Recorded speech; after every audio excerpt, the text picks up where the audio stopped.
So yeah.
We're adding that to your duties. I've actually been here. Melanie's got it. Sorry, I had to tell him.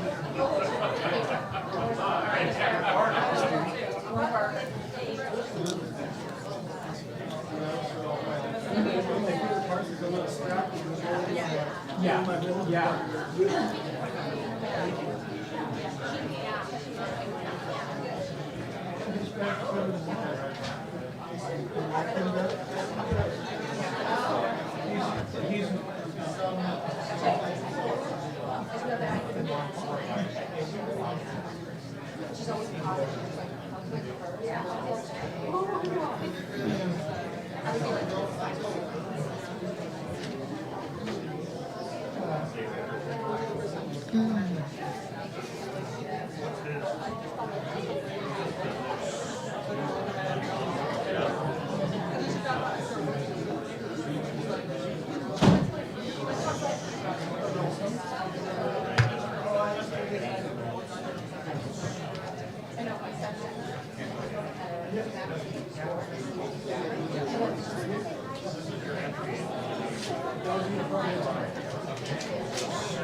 So, good evening, everyone. I'd like to call this meeting to order. If you'd stand and join me in the Pledge of Allegiance, and then please remain standing while Councilman Lassonde gives the invocation.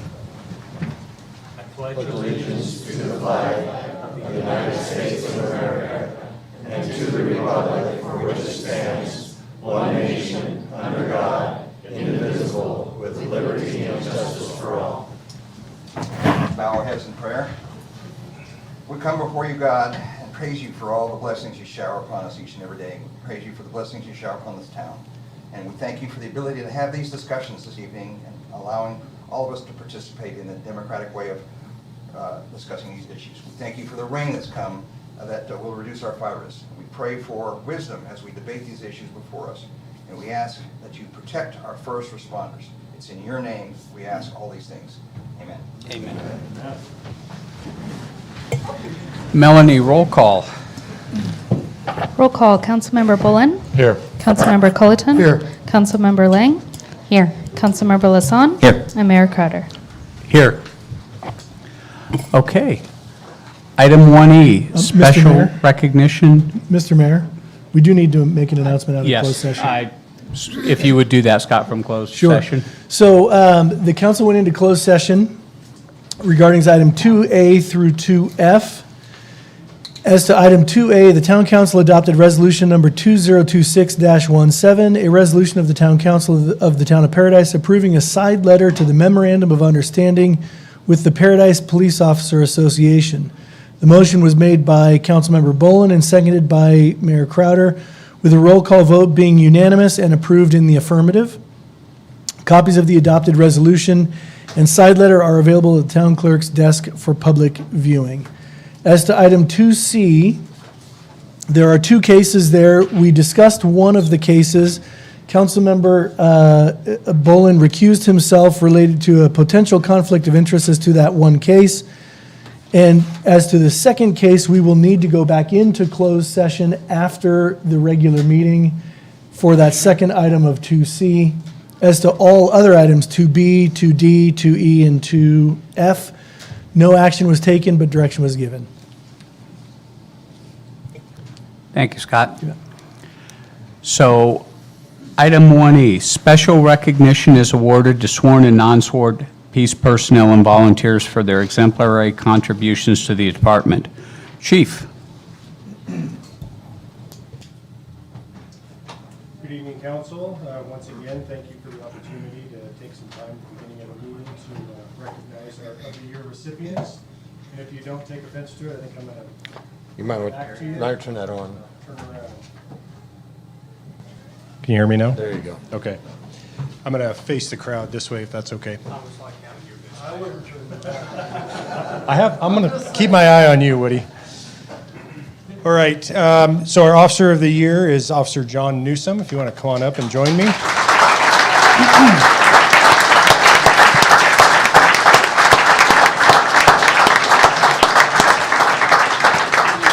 Stand here and look pretty. All right, so Officer Newsom has been with the Paradise Police Department for a little over a year, and he started his law enforcement career as a public safety dispatcher and quickly realized that he wanted to be out on the street enforcing the laws and not just sending people to do it, because it seemed like it'd be more fun. So he attended the Butte College Law Enforcement Academy in 2023. We hired him, I believe, on the last day of December 2024. And he literally hit the ground running with his prior law enforcement experience. I think it really helped him. He got through his field training program and became a solo officer in May. Not only over this past year did he work his assigned shift, he worked traffic enforcement through the OTS grant and offered dispatch coverage based on his prior experience because we had some holes in the schedule. Some have said he's a workaholic, which may have some truth to it, but we just know that he's a team player and wants to help out wherever he can. Officer Newsom quickly gained a passion for detecting DUI drivers. He understands the dangers associated with impaired drivers, and he set a personal goal to try and make 50 arrests last year. Officer Newsom also participated in several of our local community events and youth engagement opportunities, and most recently, the annual Shop with a Cop event. Officer Newsom finished out his first year as a police officer, making 40 DUI arrests, and that is quite impressive. In addition to this, he had 203 criminal cases, 119 arrests, 142 citations. He responded to almost 1,950 incidents, and of that, over 1,000 were officer initiated. I want to share a few things that were said by those that nominated John for this award. John is passionate about police work. He's very driven and hardworking. John spends the majority of his shift in the field being very proactive and attentive to what's going on in our community. He is an invaluable asset to our team and brings a certain vigor that makes everyone around him strive to catch him. It's clear to all of us that Officer Newsom, his calling was to serve his community as a police officer, and his efforts are noticed and greatly appreciated. So well-deserved, and congratulations.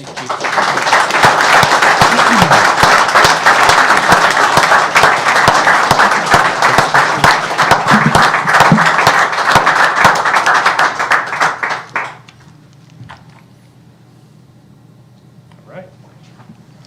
Thank you, Chief.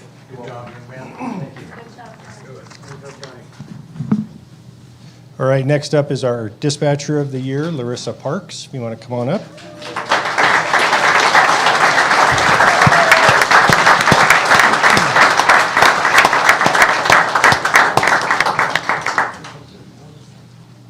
Congratulations. All right, so Larissa began working for the town as an administrative assistant for the police department in fall of 2023. Larissa was doing a great job in that position, and it was around the same time we were bringing back our dispatch center back to Paradise.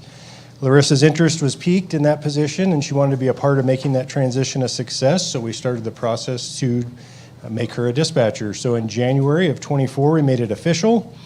Larissa picked up the demands of the new role quickly, and her calm, professional demeanor and attention to detail immediately showed in her performance, how she handled calls, daily tasks, and interacted with the public and her peers. Larissa consistently demonstrates proficiency and accuracy in all her daily tasks, whether it's creating incidents, processing records, DA follow-up, case follow-up, processing citations, records requests, and the like. Larissa handled several difficult calls over this past year to include a fatal traffic collision, a shooting death, a swatting call, and most recently an officer down incident.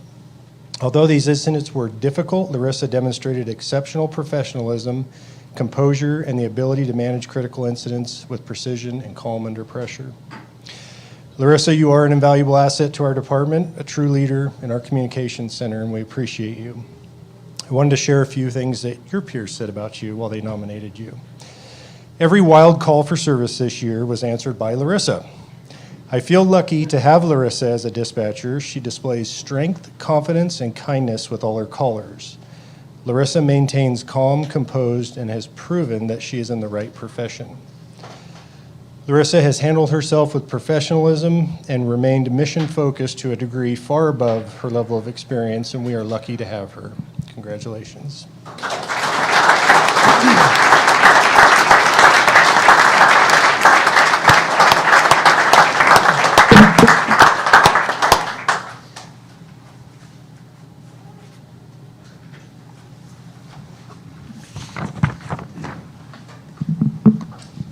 Next up is our evening photographer, Civilian of the Year, Kelly Pierce. Come on up.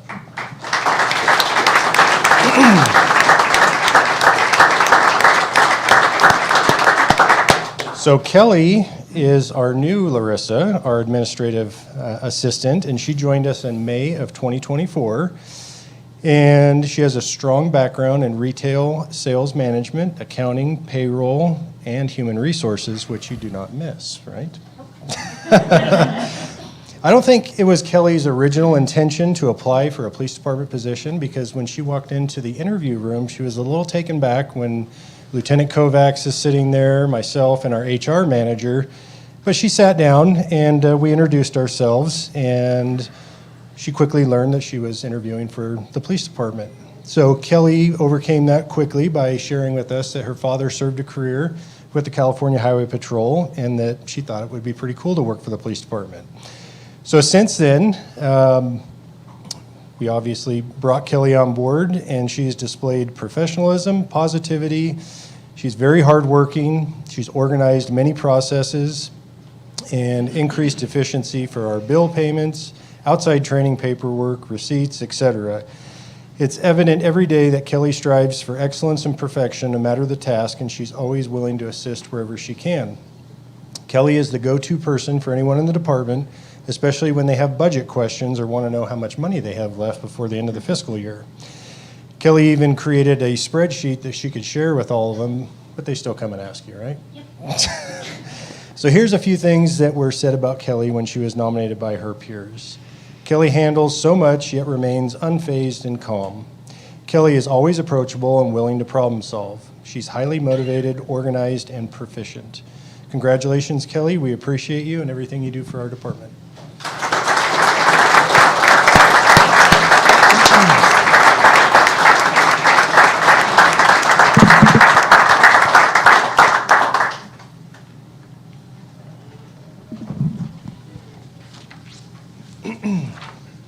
Our Volunteer of the Year, Carol James, come on up.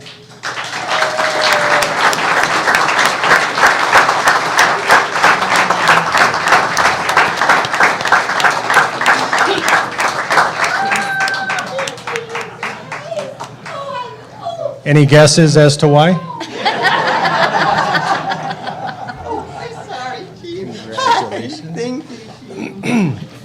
All right, so we're going to talk about Carol.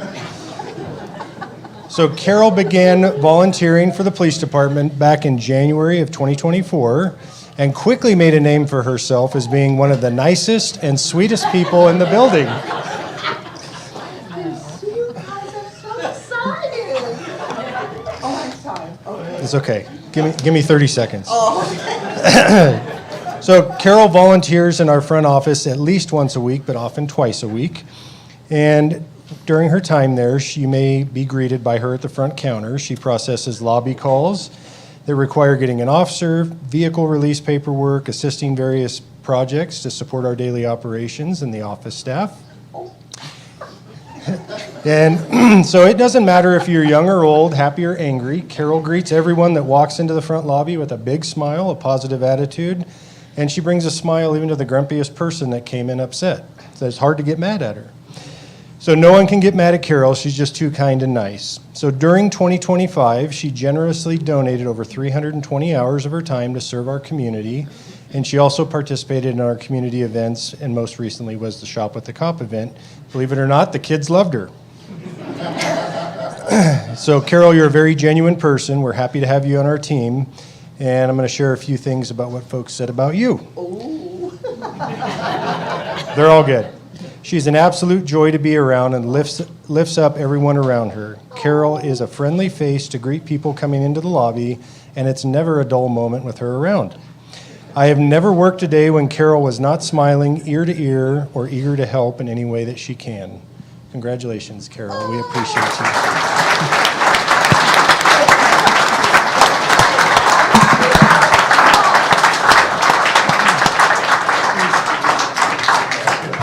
Oh, yeah. Oh, it's for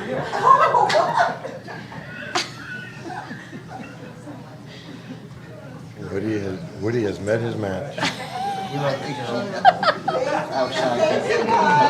Good job. Good job. Chief, I hope you can motivate Carol to get a little more passionate about her work. She appreciates it. All right, so next up is our Paradise Animal Shelter helper, so PASH, Volunteer of the Year, and that is Lindy Brown. If you can come on up. Congratulations. So Lindy volunteers at the Paradise Animal Shelter, working with both cats and dogs that are in our care. She often coordinates to come in with other volunteers to maximize the number of animals that get the enrichment that they deserve. Lindy is one of the team members that runs Pasha's Facebook page. Lindy posts our adoptable pets and biographies, which helps match them with the right homes. When there are questions about events or animals, Lindy is very responsive to the inquiries. Lindy will reach out to volunteer staff to help the public as much as possible. She's helped foster animals during our remodel and outside of that project, helping younger and older animals get the needed attention and care before adoption. Lindy has been involved in animal welfare since her 20s. She first started volunteering in Los Angeles County Shelter and SPCA's. Since then, she's helped with a variety of animals. She shows love and care toward every animal that she meets. Lindy's family is local and has supported her love of animals at our shelter. Lindy even helped match her family members to animals that were adopted for their forever homes. So we appreciate all you do and the time you dedicate to support our animal shelter, and hopefully pretty soon we'll have our big grand opening. So, all right, congratulations.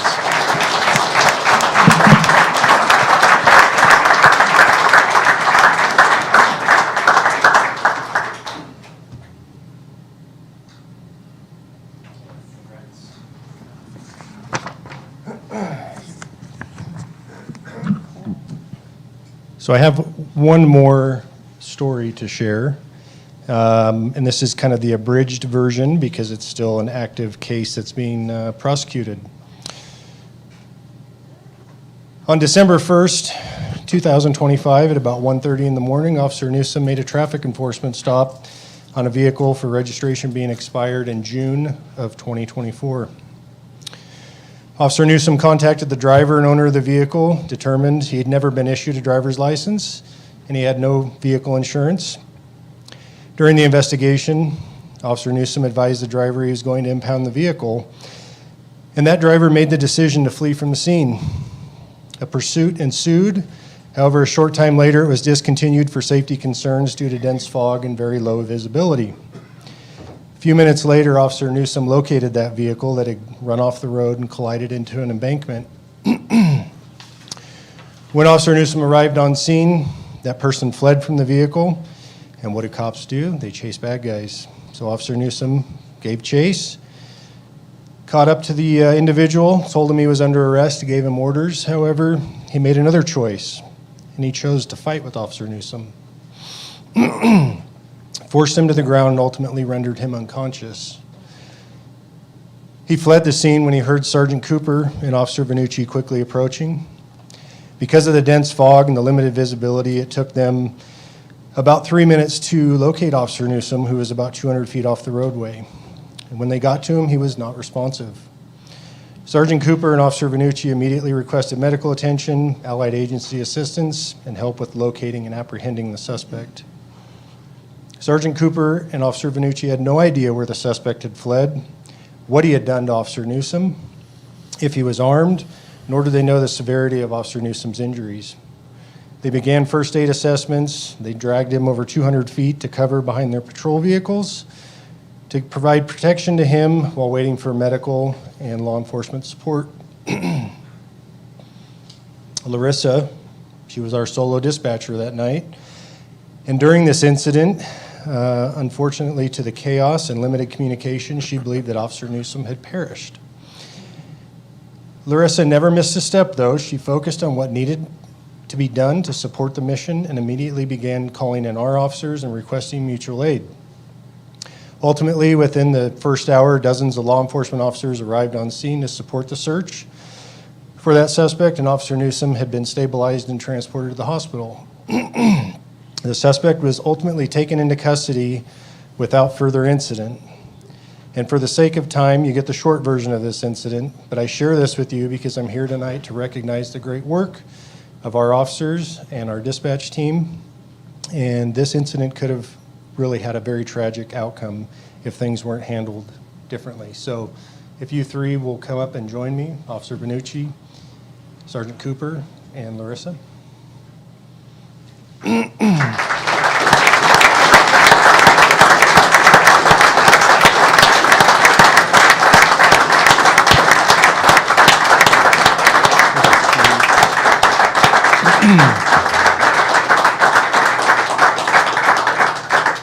So for Sergeant Cooper and Officer Vanucci, I'm presenting both of you with the department's Medal of Valor, which stands for your outstanding performance and bravery, going above and beyond the call of duty when one of our own needed you most.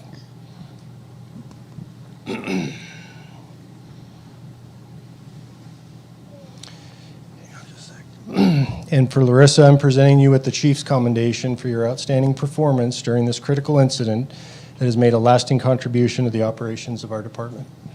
Thank you all.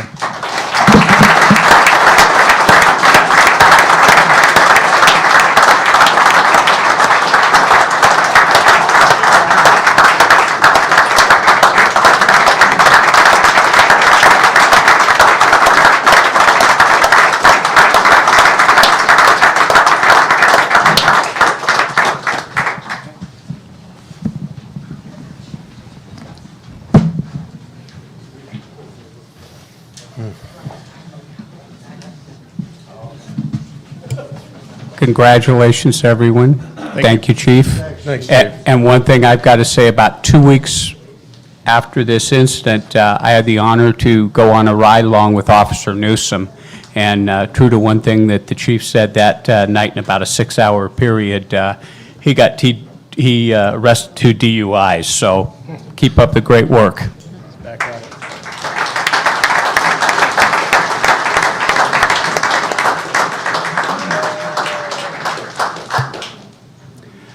Item 1F has been removed from the agenda as no presentation was ever brought to council. So item 1G, campfire recovery updates. Written reports are included in the agenda packet. Colette, questions for Colette? I do. Hi, Colette. Hey, let me make sure it's on. Let's see. It's the part on CDBG Yes. stuff. I'm looking for it. I just had it and one took it away. So it talked about, maybe we better wait a minute. I got to find it anyways. Okay. If the folks in the back would please take their conversation outside so we can continue with our meeting, thank you. There's no rush. I haven't found it. Okay, recovery updates.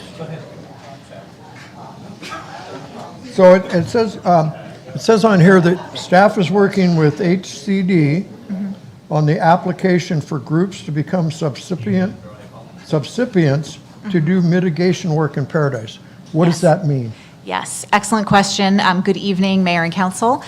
So this is for CDBG DR, which is different from our regular annual allocation for CDBG. As you're very familiar with, we do subrecipients for our regular CDBG annual allocation, in which we take a portion of our funding that we receive annually and grant it out to individual organizations in town that apply for the funding and show their eligibility and do good work in town. Those are agencies like the Boys and Girls Club and other groups like that. So this is a similar program in that it's called Public Services, and this is specifically, though, for mitigation, and it is funded through CDBG DR, so disaster recovery. So it's for mitigation services. So it's going to run very similarly to our annual allocation public services, in which we grant out those funds, but these are going to be for groups, other 501c3 organizations that can do mitigation work in town. Does that answer your question? Like pulling weeds or?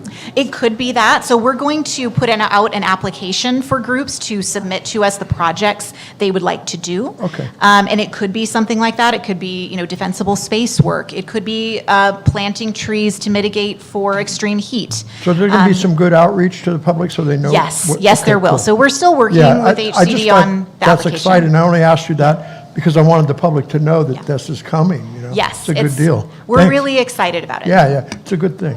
Thank you. Any other questions from Colette? Any cards? I have no cards on this item. Okay. Item, Mark Maddox, Public Work Director, Town Engineer. Questions for Mark? No cards? Okay. Item 1H, Paradise Sewer Project Update. Mark. Thank you, Mayor Crowder. Good evening, Council. It's my pleasure to bring forward our monthly update relating to the Paradise Sewer Project. There's some recent news, but I'll go ahead and talk through the main accomplishments of the last month. First, we have a request for Council to adopt a categorical exemption tonight for subsurface investigations, locating utilities and understanding soil conditions better.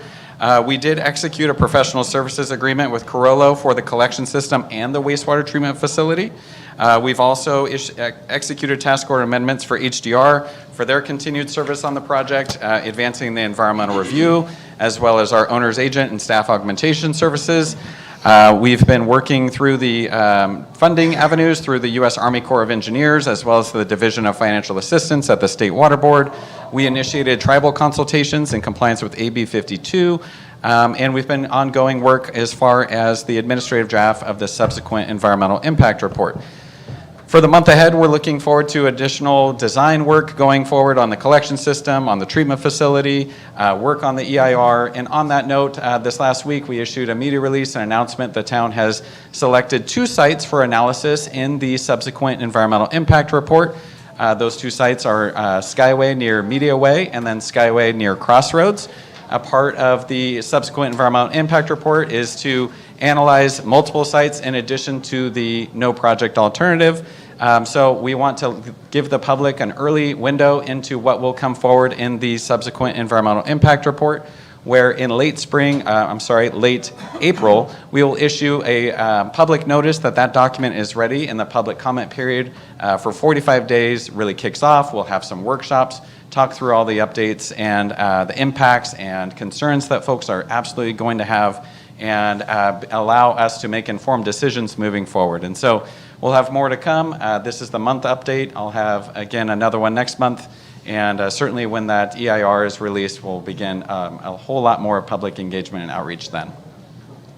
Glad to answer any questions you might have. Questions for Mark? Just a simple one, Mark. I'm hearing that we're fully funded for the early phase of this. Is that a true statement? Yes. So after council gave direction last year to have a fundable, scalable project with what we have secured, we have $116 million secured for the Paradise Sewer Project. And the goal here is to construct a treatment facility somewhere and serve as many parcels as possible in the first phase. Then we're going to build out from there. And so with the $116 million that's secured, there lies a project. It's just how many customers can we serve moving forward. Like I mentioned in the update, there's ongoing funding pursuits every single week, and so we're excited to hopefully serve as many as possible, with the focus being the Skyway corridor and the urgent downtown area. Fair enough. Thank you. Cards. I do have 2 cards on this item. The first is Jill Eisenbarth.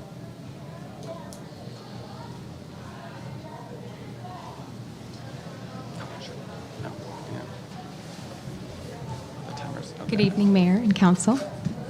My name is Jill Eisenbarth. My husband and I own property that's about a little less than a quarter mile downhill from the Crossroads proposed site. So I just found out about it this afternoon, and you can imagine my displeasure at finding out about this. So I just wanted to come and express a voice. I know it's going to be hard to find a spot for this, but this is near and dear for us. Our kids play in the creek that runs less than a quarter mile away from this. I understand there's lots of things to consider, and environmental concerns, and let alone property value, resale value of our home, that will be, we'd pulled our plans to start the building process 2 weeks ago. So it's just kind of bad news, I guess. We're just a little bummed. So I just wanted to say my piece. Thank you. Thank you. Second card is Matt Miller.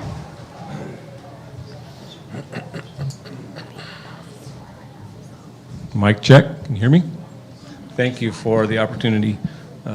2 minutes, 57 seconds. So my name is Matt Miller. I live on the end of Craft Lane, and I represent all of the owners of Craft Lane and most of the owners on Jade. So my property immediately abuts Dave Anderson's field. We all know the field where the EVAP plant or EVAP pond would be located on site. Thank you as well, Mr. Maddox. So I'm here representing those folks to oppose that location. And want to be on record that that location's opposed by all property owners on Craft Lane and most or all on Jade Lane. And I'll further say that Dave Anderson, we all know Dave, we all know and love Dave, maybe some don't, I do. He's opposed to development of the EVAP plant or the EVAP on his parcel.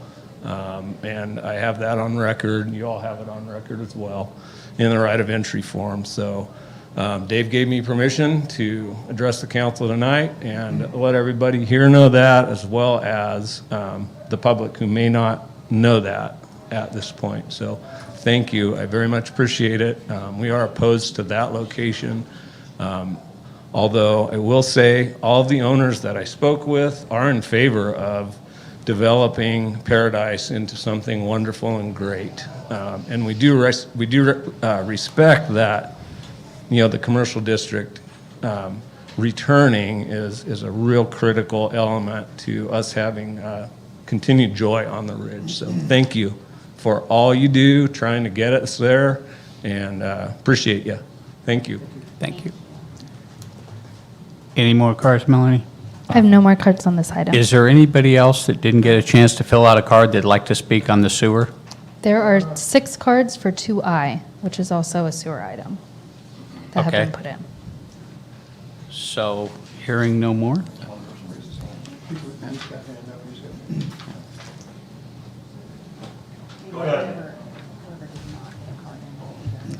My name is Nathan Vale. I'd also like to thank all of you for all that you do, and I wish the police department was still here, because they are some. I'd like to thank them also for all that they do. They don't, no matter how much recognition we give them, it's not enough for what they do, and I think that was well illustrated tonight with the story that the chief told. I live in the Blue Oak Terrace neighborhood, and I would just like to also say that every owner in the Blue Oak Terrace is opposed to this project. We have our own water system, and this is going to be very close to the wells we draw from, and so you can imagine that we're very, very concerned about it and intend to oppose it any way that we can. Thank you. Question if I could, you said you're opposed to the project. Are you opposed to the location of it or opposed to the whole sewer project as a whole? Thank you. We also are very anxious for the town to progress and to have a septic system, or a sewer system, excuse me, rather than a septic system. I think that's what we all want. But as I just briefly alluded to, this is going to kill the value of our houses. It threatens the water system that we drink from. We have to be opposed to it. And so I wish we could be not opposed to it, but we can't. We absolutely have to oppose it because, and none of us pretend to understand the technicalities of it. But it doesn't take a genius to figure out that if you're going to put a sewer treatment plant right above our water system, that can't end well. And so we don't mean to be obstinate or anything, especially when it comes to the development of the town that we all love and we all rebuilt and we all came back to, because we love this town and we honor everything that you do to build the town. But we have to oppose this. Just for clarification, you and the residents around you are opposing the location of the crossroads for the plant, not the other And location and not the overall sewer plant as a whole. Is that The whole correct? thing, both locations. Oh, both Both locations. are very close to us. Oh, okay. But Thank you. One's to the, one's to the east, one's to the north. I mean, it doesn't make any difference which of those. Unfortunately, they're both bad for us.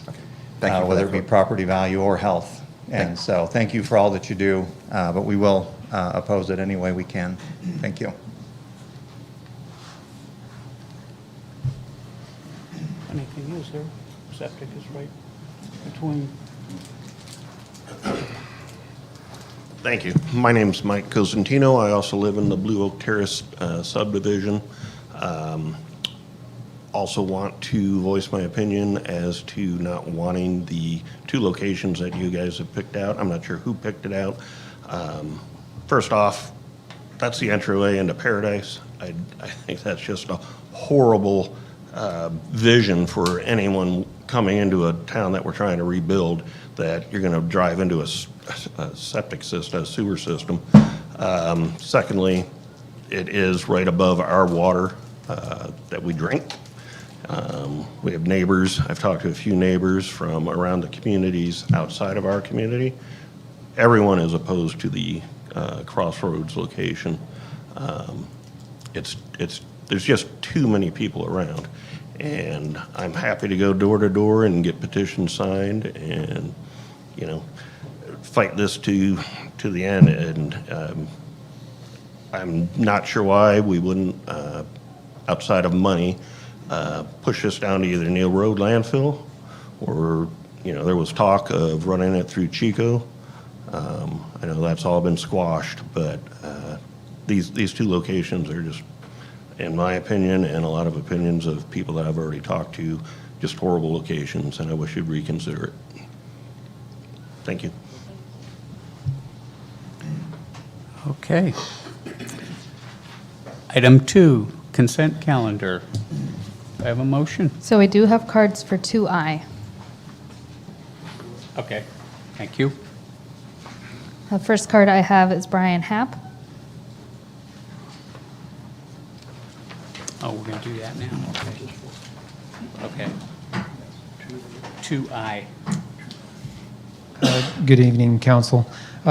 Thank you for hearing us and thank you for representing the people of Paradise. I am one of them. I'm going to say I oppose the sewer project as a whole, and I oppose the location that you guys have chosen above at the Skyway Cross. I border the property that's proposed. I have 2 markers that connect to that property. I own 3.5 acres. My wife and my 4 children, we live there. We're campfire survivors. We rebuilt the house in 2023. We homeschool our children. This is our school site. Last year, we put in a pool. It was something that we strived for when we were rebuilding our house. Our children were excited that we were able to financially do this. This site will be what we look at as we swim in our swimming pool and we smell as we enjoy the beautiful Paradise air. I think it's a disgrace to the town to enter the town that way. It will affect my property value. And sadly, some parcels in the downtown area will probably increase their property value. I really hope that you would reconsider. I understand that professionals recommended a higher pressure system that was not a gravity system and would only treat effluent instead of trying to treat sewage. I also understand that Biggs has the same type of pond and they have a mosquito problem and they use a lot of chemicals. All these chemicals will end up in the air and on my property. I am directly below. There is no other property that is closer than my property and Matt Miller's property. As you can tell, I'm emotional about this. Please consider the residents of Paradise and how you represent us. Thank you.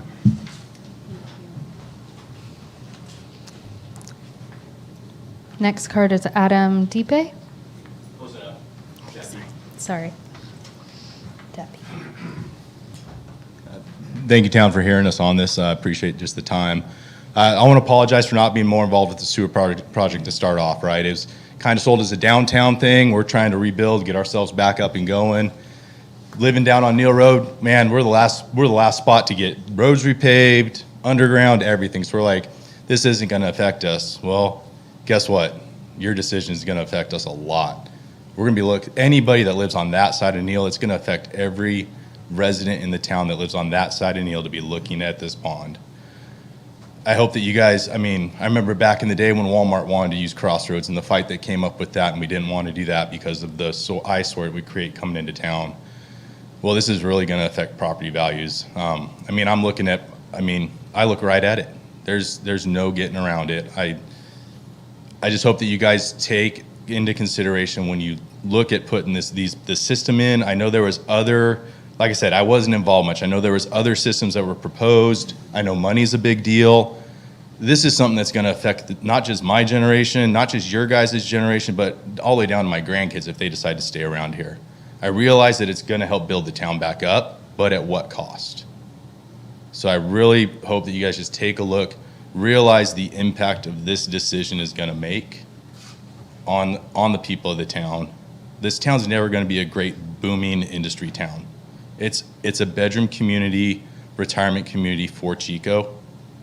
Yes, it'd be nice to have some of these amenities that people want in downtown, but at what cost? So I just ask that you take that into consideration as we move forward on these proposed properties. Thank you. Next card is Fawn Witten.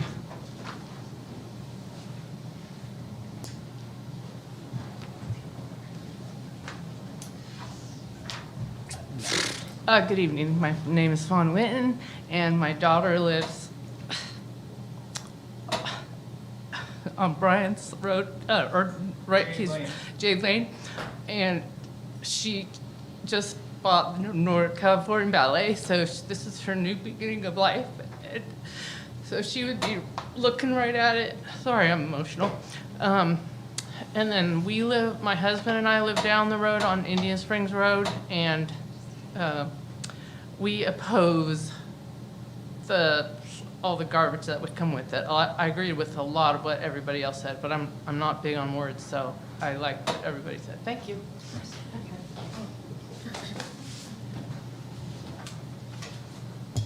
Jamie Happ.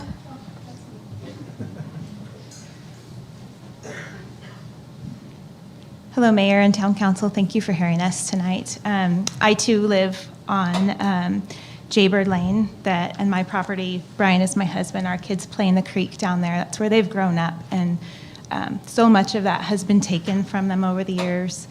And so to tell them they can't play in the creek anymore because of another decision is, at this point, I think unbearable for us. I don't think we could keep doing this.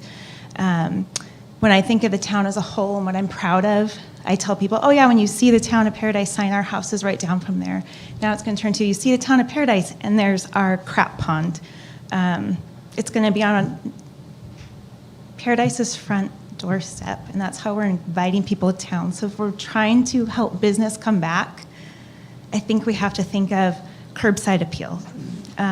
It's easy to say, oh, we don't want it in our backyard, but it's actually in all of ours front porch. And it's what we show we represent and what matters to us. And even if the person who owns the property doesn't want it, I think it's actually really poor integrity to keep moving forward on that. I know that we need solutions to our sewage. I think there's other solutions out there, so I'm not opposed to a solution. I don't think you have one that is suitable to benefiting the town as a whole. And so that's my view. Going through Aaron Brockovich's town, it's not a town you go, ooh, I want to move back to there. We have to be careful about our curbside appeal as we come back up. Thank you. The next card I have, the name listed is Mike O'Brien. Not related. Hi, again, thank you for hearing us out. I live over on Grinding Rock, right across from Adam, and absolutely I agree with what everyone's saying. Between the odor, unsightliness, and also it's a sewage treatment plant is an industrial operation, and you're going to be putting it in residential area. You know, that, and again, like everyone else has said, it's an eyesore, and it will affect property values. So, like I said, everyone else has basically said everything that needs to be said. So, thank you for your time. I have no more cards on this item. Okay.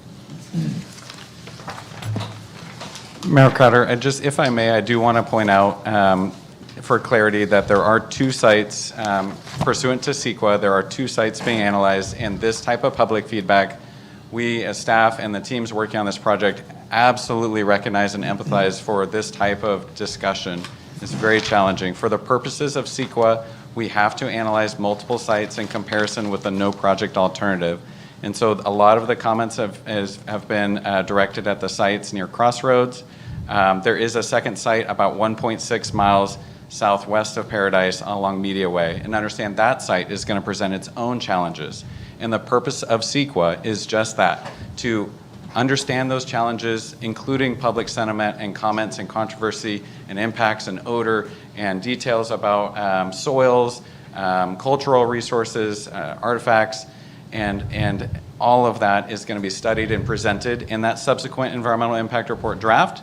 Then we'll receive public comment on that, and then we'll prepare a final draft for a decision to be made that considers all of that together collectively. And so I want to appreciate the comments shared and commit that to the community. Our goal is to go through this process and find a successful project that the community can live with. And so with that, I will turn it back over to the mayor.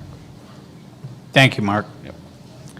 Sorry, if you want to add something too. Yep. Could I add just one thing to that? I just wanted to clarify too that, like Mark said, there will be additional opportunities to provide public input on one or both or the option of not doing a sewer project. It's very important in that opportunity to be clear what you're opposing, this site 1, site 2, or period. So that's how we're going to be able to collect accurate feedback. So just be very clear in what you're opposing, whatever it is, site 1, site 2, or anything at all. Thank you. Thank you. I move approval of consent agenda. Motion by Bullen, seconded by Culleton. Councilmember Bullen. Aye. Councilmember Culleton. Councilmember Lang. Aye. Councilmember Lassan. Aye. And Mayor Crowder. Aye. Motion passes. Okay.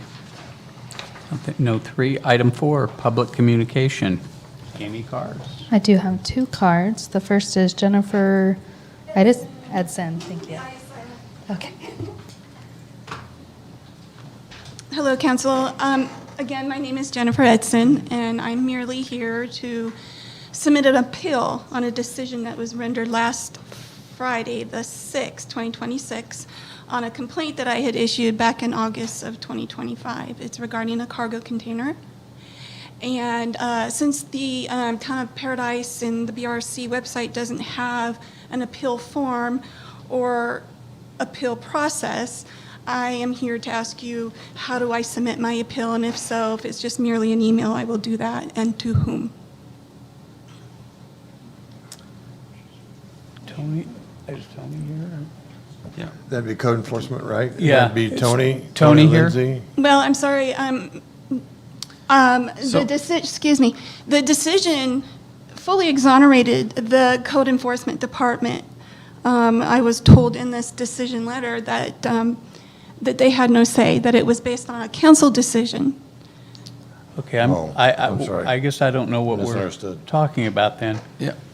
If the Mayor Crowder, if you'd like me to speak to this, I can. Please. And do my best to acknowledge Yes. the room and the time. So what the complaint is relating to what has been determined to be a legal non-conforming use of a property that is adjacent to Ms. Edson's property that contains a cargo container that, pursuant to Paradise Municipal Code, allows for the use of one cargo container, and there's a provision for how many cargo containers per acre, but this cargo container existed on the property pre-fire.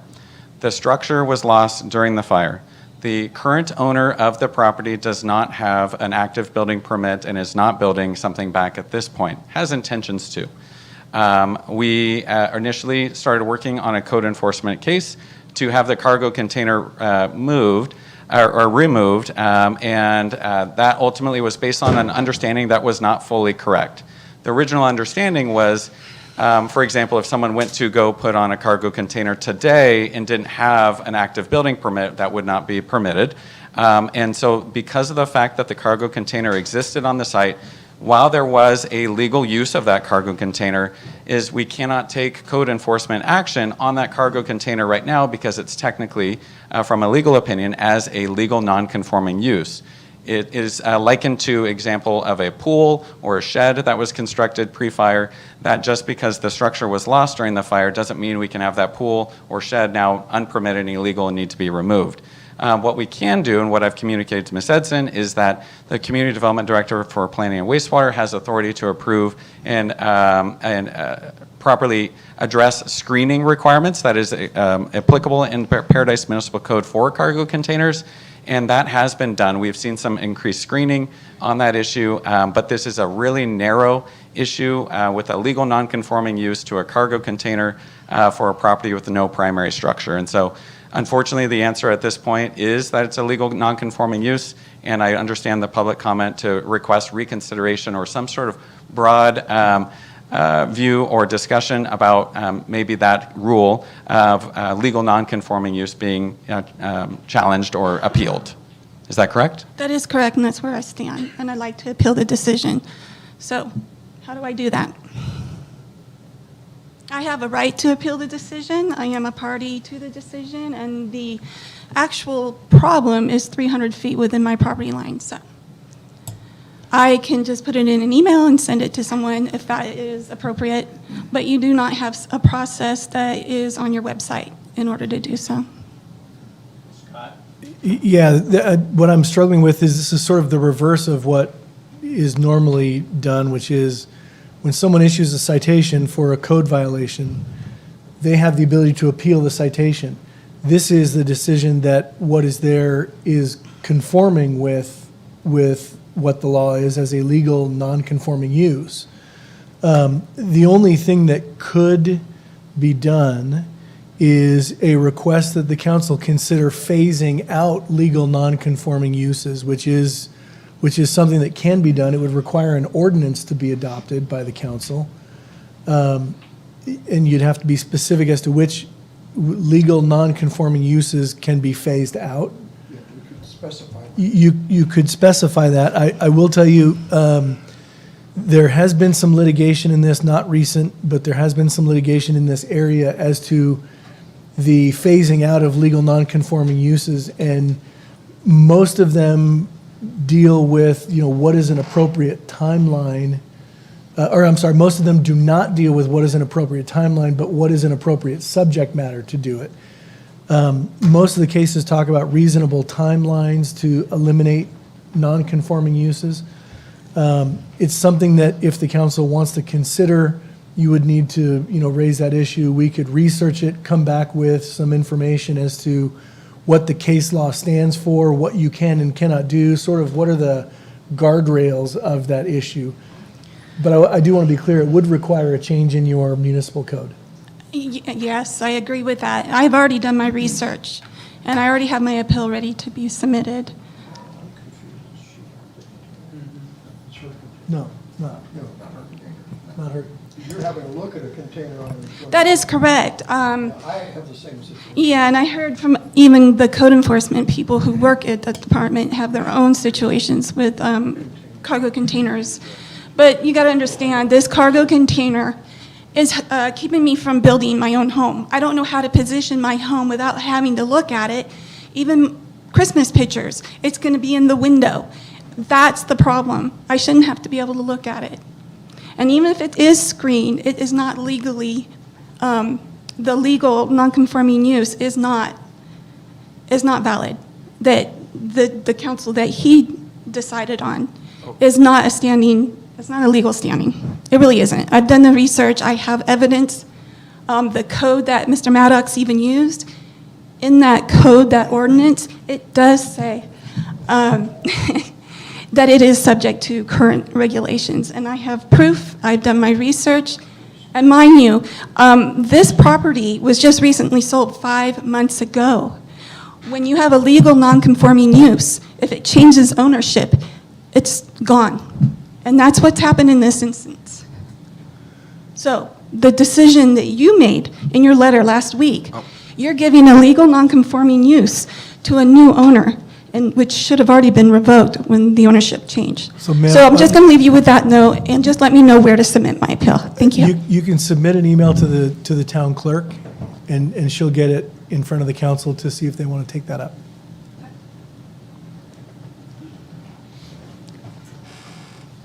Second card is Mike Pollock.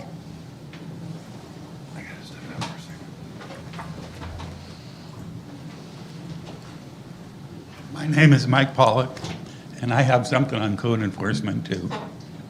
A friend of mine bought a modular that is 600 square feet, 2018.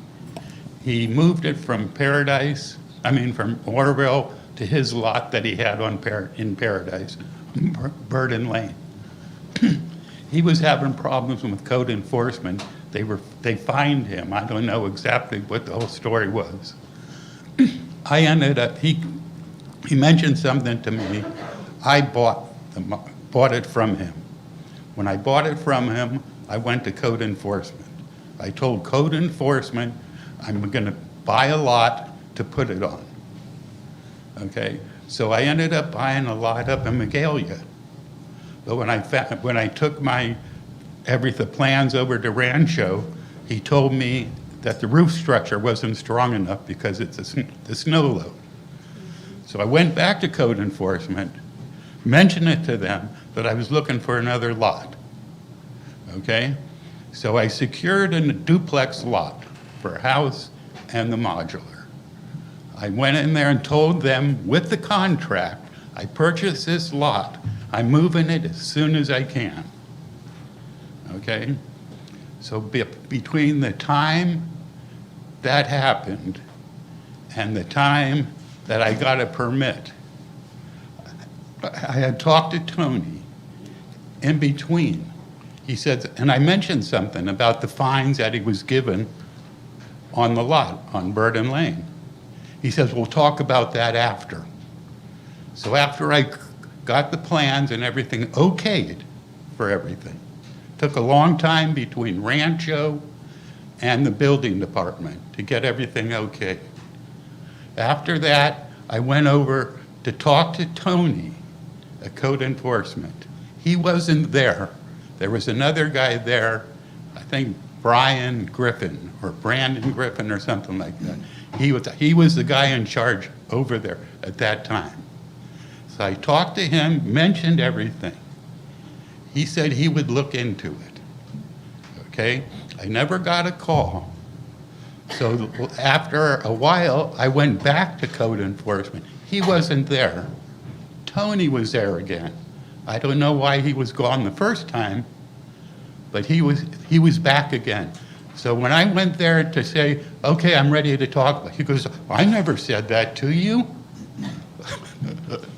I go, yeah, you did. No, I didn't. I go, and I'm not going to do nothing about it. If you have any questions, you can go to the town council. Okay? So here I am at the town council. After I went there to the thing, I came to talk to Mike O'Brien, mentioned the whole thing to him. He said he was going to look into it. I waited a week for a response. Then I came in again to talk to him again. That was on a Thursday. Okay, we're way over time. You can bring this up again to Tony or Mike and see if we can get it resolved. If we get 3 minutes and we're done here, so I don't mean to cut you off. But Well, I don't understand. I was told to talk to you people by Brian, and you guys make the decision. So You we guys, have 3 minutes in public comment. We're past that. I heard someone else way over the 3 minutes was talking. We're done. And we're happy to help you. I just gave you can talk to Mike O'Brien, you can talk to Tony, you can bring it, council, you can bring it on public communication, it's 3 minutes. So we're done, and I appreciate it. Okay, well, you're supposed to be the person above code enforcement, from what I heard. And we can take no action on an item that is not on the agenda. This is not on the agenda. Okay, So- how do I put it on the? So give me a call tomorrow. Give me a call tomorrow and we'll chat again. Okay, I Okay. tried to go over to you and I never got no response. Well, there's some other issues related to that, but we can talk about that as well. That's fine. I have no other cards. Okay.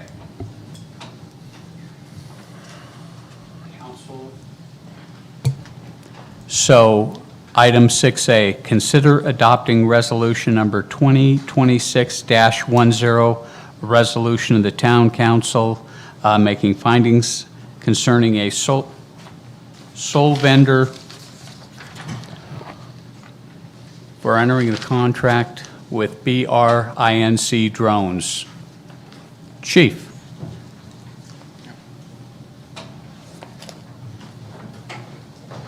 Not the chief, but I'll stand. Much better looking.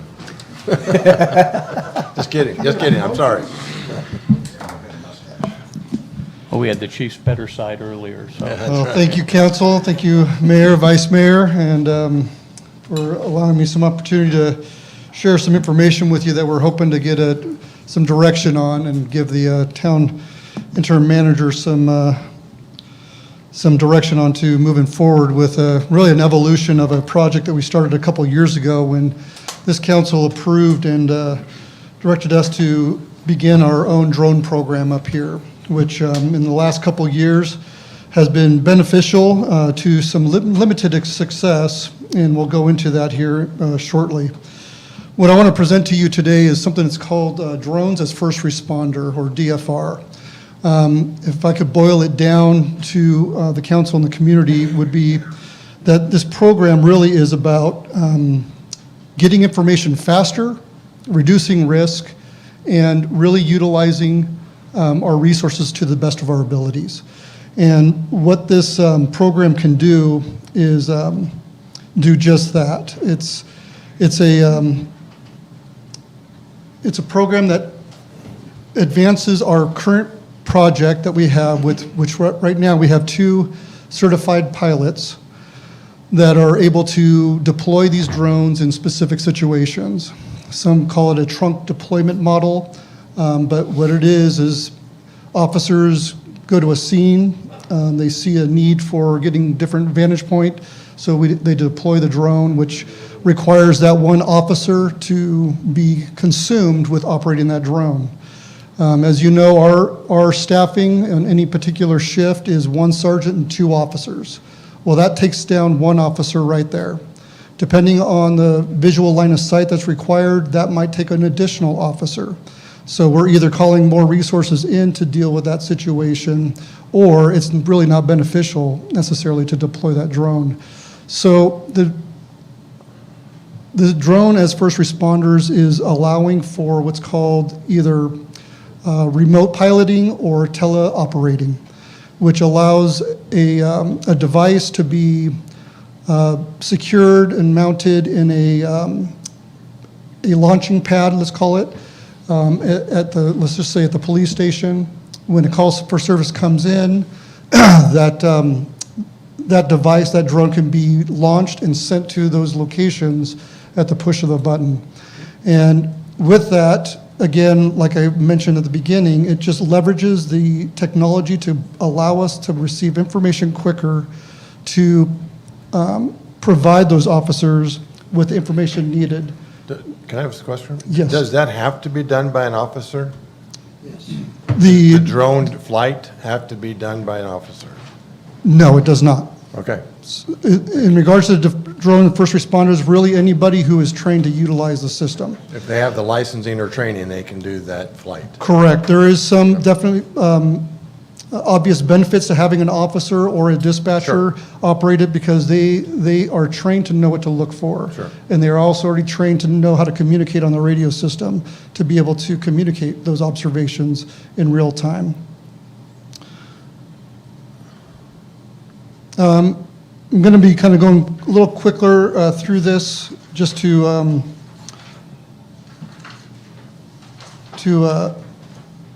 afford other people opportunities to speak. But when we think about drones as first responders, a particular company has offered to partner with the town of Paradise. That company is Brink.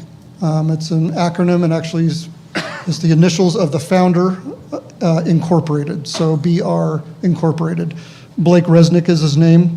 Fascinating story, I won't get into it, but if you have time to do a little research on Mr. Resnick, it's a pretty interesting story. But his whole model or his whole agenda is to support first responders.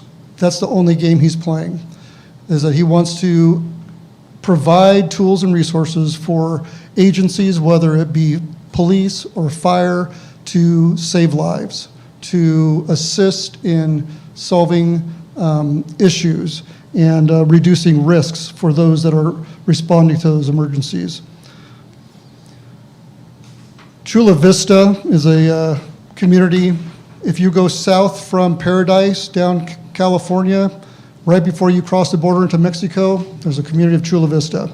They launched the first DFR program back in 2018, I believe, and they were able to show just the benefits clearly in doing policing in this way.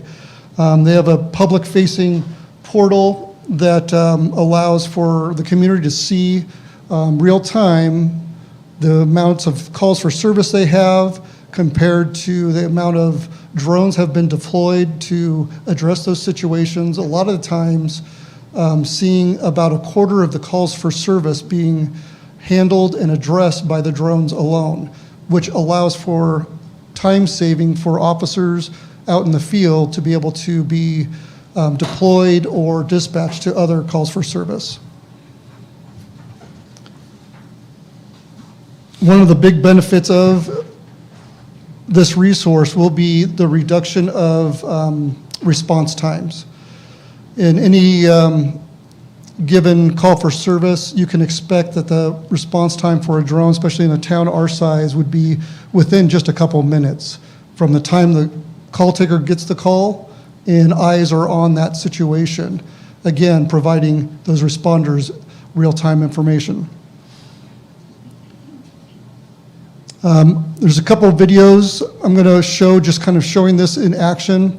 Both of them, I believe, are from the Chula Vista area. If you are sensitive to motion sickness, this might give you a little bit of a jolt, but in this particular case, there's there's basically a domestic violence situation in progress, and Chula Vista deploys this drone.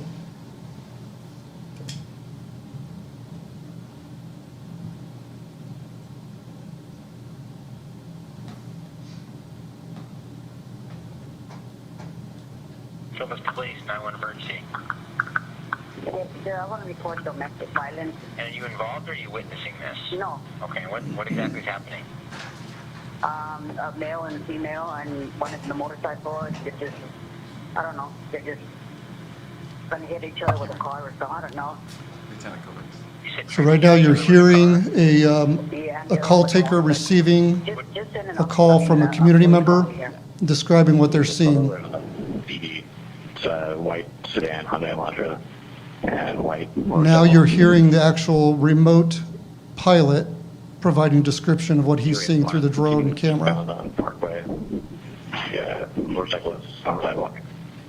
Is the audio important? Because The I white don't vehicle understand where it's continuing playing out of. Let me try.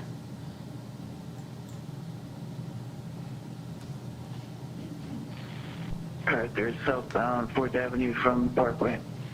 Cameron, would you like me to try it?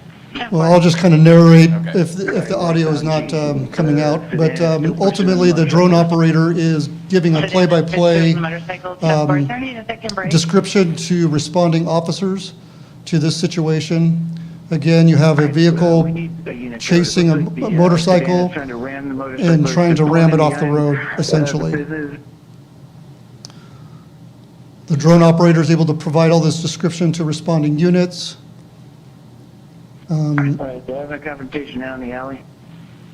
Information that he's gathering is critical to this investigation, as it will be later used in the actual trial of this case. Elantra, 4-door, looks like a white or Hispanic male driver. Still in the confrontation in the alleyway. South Alley, So this goes on for a little bit until actual police units will be seen coming in off camera. Again, all this information being provided motorcyclist is on the. By the drone He operator. is away from the bike.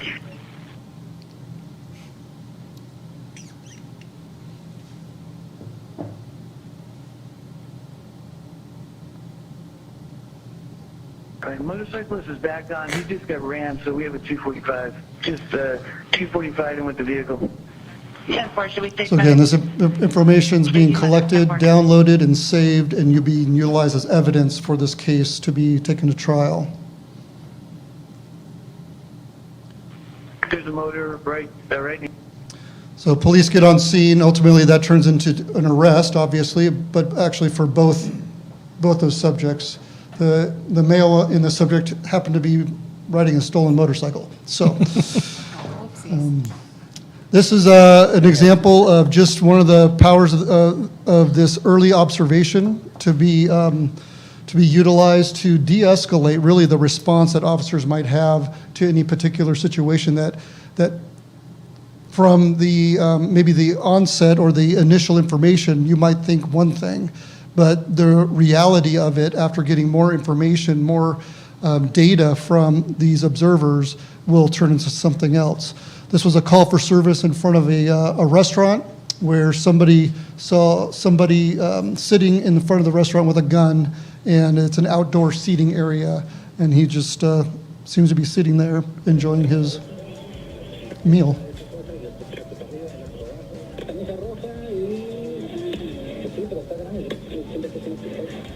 You can see the response time for the drone, 30 seconds.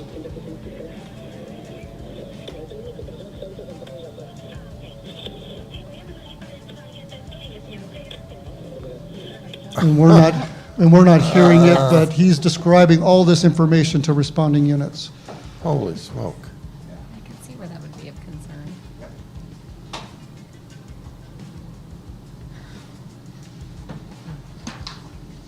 He's not even cleaning it, he's just.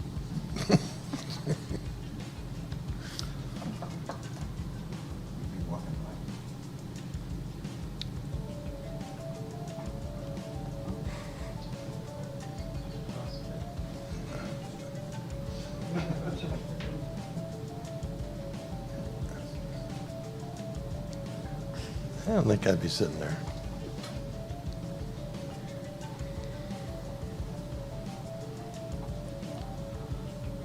So it ends up that this subject is lighting his cigarette with that particular gun-looking device. So it's a torch, not a gun. So again, information collected by this remote pilot is able to convey it to the officers who ultimately arrest him for other drug-related charges. So real-time intelligence, like we've been talking about, information quickly. The better we can equip our officers or our emergency responders with information, the better they can handle those situations, the better they can have the tools necessary to handle those situations. If this were to be that last image or the last video confirmed to be a firearm, or if it wasn't able to see that he lit a cigarette with it, then he's going to communicate those things, and they're going to respond appropriately. But because they're armed with the knowledge and the details, they're able to come in without escalating it to an unsafe level for both the officers and the community members there. This slide just goes on to tell of that early information, is able to help responding officers identify. So the workflow here, or the progress of something like this would happen, would be call taker gets the information, either through 911 or non-emergency line. They start developing a CAD entry, or a computer automated dispatch entry, that ultimately our patrol folks use to identify location, description, and details of the call. But as they're doing that, the drone operator would be sitting in that same room or getting that information real time from that dispatcher or hearing that call being coming in. At that time, before even an officer is dispatched to that call, they're pushing the button and getting that drone going. And so it's already ahead of the game in regards to getting eyes onto the situation. They get the drone going, get information to assess the situation, communicate that to responding units, and determine. Those must what- be popular. Well, Those gun torches? yeah, yes, they are. And in fact, Wow. just a few weeks ago, Chico Police Department was having a demo from a different vendor, and they did a test fly over Lower Bidwell Park, and they came along a bench that there was a couple guys sitting at, and sure enough, he had this gold-plated looking gun that they were able to determine it was a lighter, you know, as they had officers approach. So they did this in Bidwell Park, you're saying? Well, Yes. it's fairly treed and stuff, so these things know how to navigate Correct. around, and they must Correct. have some type of a A lot, cushion. yep, all, these drones are, you know, equipped with the sensors to do avoiding those collisions. Interesting. To be able to safely handle that. So is this the same drone that I saw the demonstration at PD? This is correct, yeah, yes. Real quick, just in regards to, we talked about response calls. This is data really mined from Chula Vista in regards to how they experienced it. Up here, I can tell you right now, an officer responding from one end of the town to the other side of town is going to be at least 10 minutes. That's without responding with lights and sirens. So for me to be able to deploy a drone and get eyes on within 2 minutes, all that information that's being gathered to either escalate that response or minimize that response, depending on what those situations are, that's going to be huge. And I also want to make clear that this is not just a police resource. This is a resource that can be utilized for any type of emergency response you can think of, whether it be a fire, whether it be a road hazard that Public Works is getting a call on. This resource is going to be utilized for all these different mechanisms. One of the features that it has is, while this drone is capturing this video or this information, it can be live streamed to anybody that we wish to send it to. Fire captain, Public Works director, anybody that it would be useful for them for that information so they know how to respond. Our dispatch center, we receive calls for service for everything imaginable. Not all of it is police related. So somebody sees smoke, they're calling our dispatch center. Granted, we're going to be transferring a lot of those fire-related calls to CAL FIRE, but we are also responding out, especially if in case of a possible fire. We can live stream that information to the fire personnel. They can assess that the issue and be able to determine, oh, we need to ramp up quickly, or we need to just send, you know, one truck over there. So inclement weather is not an issue with these things either? They're rated for wet, going in the rain. They have some limitations in wind, but it's up to, I think, 30 miles an hour winds that it can travel, still travel in. Our winds are a lot more. Well, they're also a lot less too. There's a lot less winds as well that we can work in and see some benefit in that. Another huge asset is being able that these drones can have a payload. So it can actually transport life-saving devices to situations that maybe are a little tricky to get manpower into immediately. Whether it be an AED, you know, if somebody's having some sort of allergic reaction, they need an EpiPen, we can get those things delivered to them in a timely manner. One other feature is the ability to do two-way communications. So these drones are equipped with the ability to, through basically a cell phone call into that drone, be able to communicate to whether it's doing an interior search of a house and calling somebody out, or they're having an emergency, a medical emergency, and they're waiting for the medical personnel to respond. We can give direction or provide information to them to help them. And you can hear them respond Correct. back? There's a microphone and a speaker on this Okay. device to be able to do a two-way communication. It could be utilized in concert with our siren notification system to be able to give direction to very specified areas. There's a little bit of a demo here that will show that.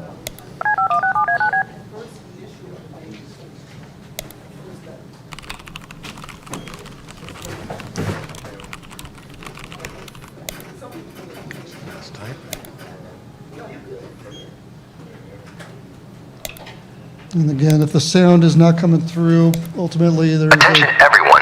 This is the Metropolitan Police Department. We are searching for a missing child. A 6-year-old male. Approximately 6 inches tall, wearing a red hoodie. If you see him, he's called 911 immediately. Thank you for your assistance. Atención a todos. Este es el departamento de la Policía Metropolitana. Buscando un niño desaparecido. We had a demo of this at the police station a couple months back when Brink came out. And this drone was probably 250, maybe 350 feet away, and we were able to hear it clearly. It was pretty remarkable. Yep, so it also is with very identifiable lights and markings on it to indicate that it is a law enforcement related resource or emergency related resource. The privacy concerns, I know that those are valid concerns about what are we looking for, why do we have it up there? Well, these devices are limited, they're mission specific.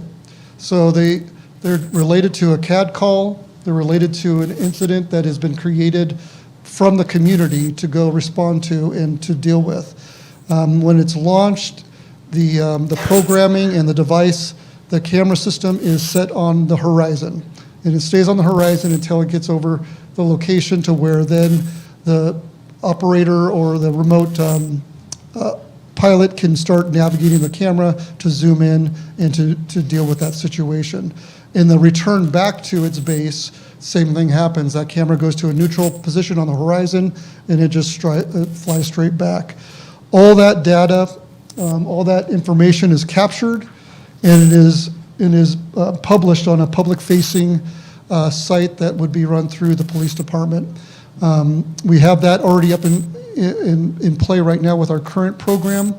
It's through a different vendor, but same idea that every flight that is dispatched or utilized out there, it is logged and captured in this system for So our let's say public to see. let's say you go out and you do whatever. How long do you have to keep that recording? A month later, someone says, "Oh, you came over to my place and Sure. you were looking." So any data recording, whether it's from our body cameras, our vehicle cameras, or this drone system, it's a minimum of 2-year retentions for any type of retention for that. If it's related to any type of case as evidence, then the retention policy is dictated by the codes that it is associated with. Okay, thank you. I do have a couple folks here that are representing Brink. I do want to also note and highlight that Brink has partnered with Motorola Solutions to really make this project happen. And what Motorola brings to the table is really an integration between all the different systems, because we already employ Motorola in our communication systems. They are a linking force to make these systems work seamlessly together. And I'm going to invite Yori up here to just kind of talk about that integration of all these systems. Mayor, council members, appreciate the opportunity. My name is Yori Nicolescu. I actually hail from Redding, California. It's a little north of us. I'm your local rep for the area. I work with all the public safety here in what I call the true North State, as I'm sure you guys refer to as well, right? So appreciate, again, the opportunity. The reality here is Motorola has a bunch of different ways in which we enhance law enforcement. And through our strategic partnership with Brink, now DFR is a part of that. Within that, though, we're doing something really interesting, right? We recognize that this is a emerging technology and something that a lot of agencies really want to dabble in, but don't really know how to get their foot in the door. And there's a high barrier to entry with that when it comes to cost. And so Motorola, in their partnership with Brink, is actually taking care of that first year, at no cost for select communities and Motorola customers, and Paradise would be one of those. So after everything I know that you guys have gone through and the rebuilding process that you guys are still moving through, I couldn't think of a better community in our area to utilize this type of technology. And like Lieutenant said, not just for public safety, right?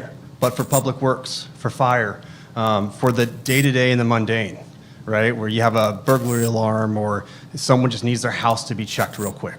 That's what this technology really enhances, and the agencies that are using it have seen a big ripple effect throughout their community. So, thank you for your time. Thank you. Thank you, Yuri. And just to also clarify, it's this 1-year trial. It's not Brink handing us a drone and saying, okay, give it a try for a year.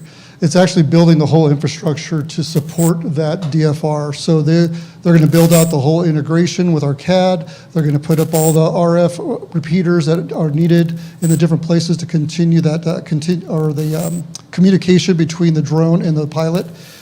So it's standing up the whole system. And at the end of the year, depending on the choice of the council, if it is a go, then everything's in place, and then we just continue moving forward seamlessly.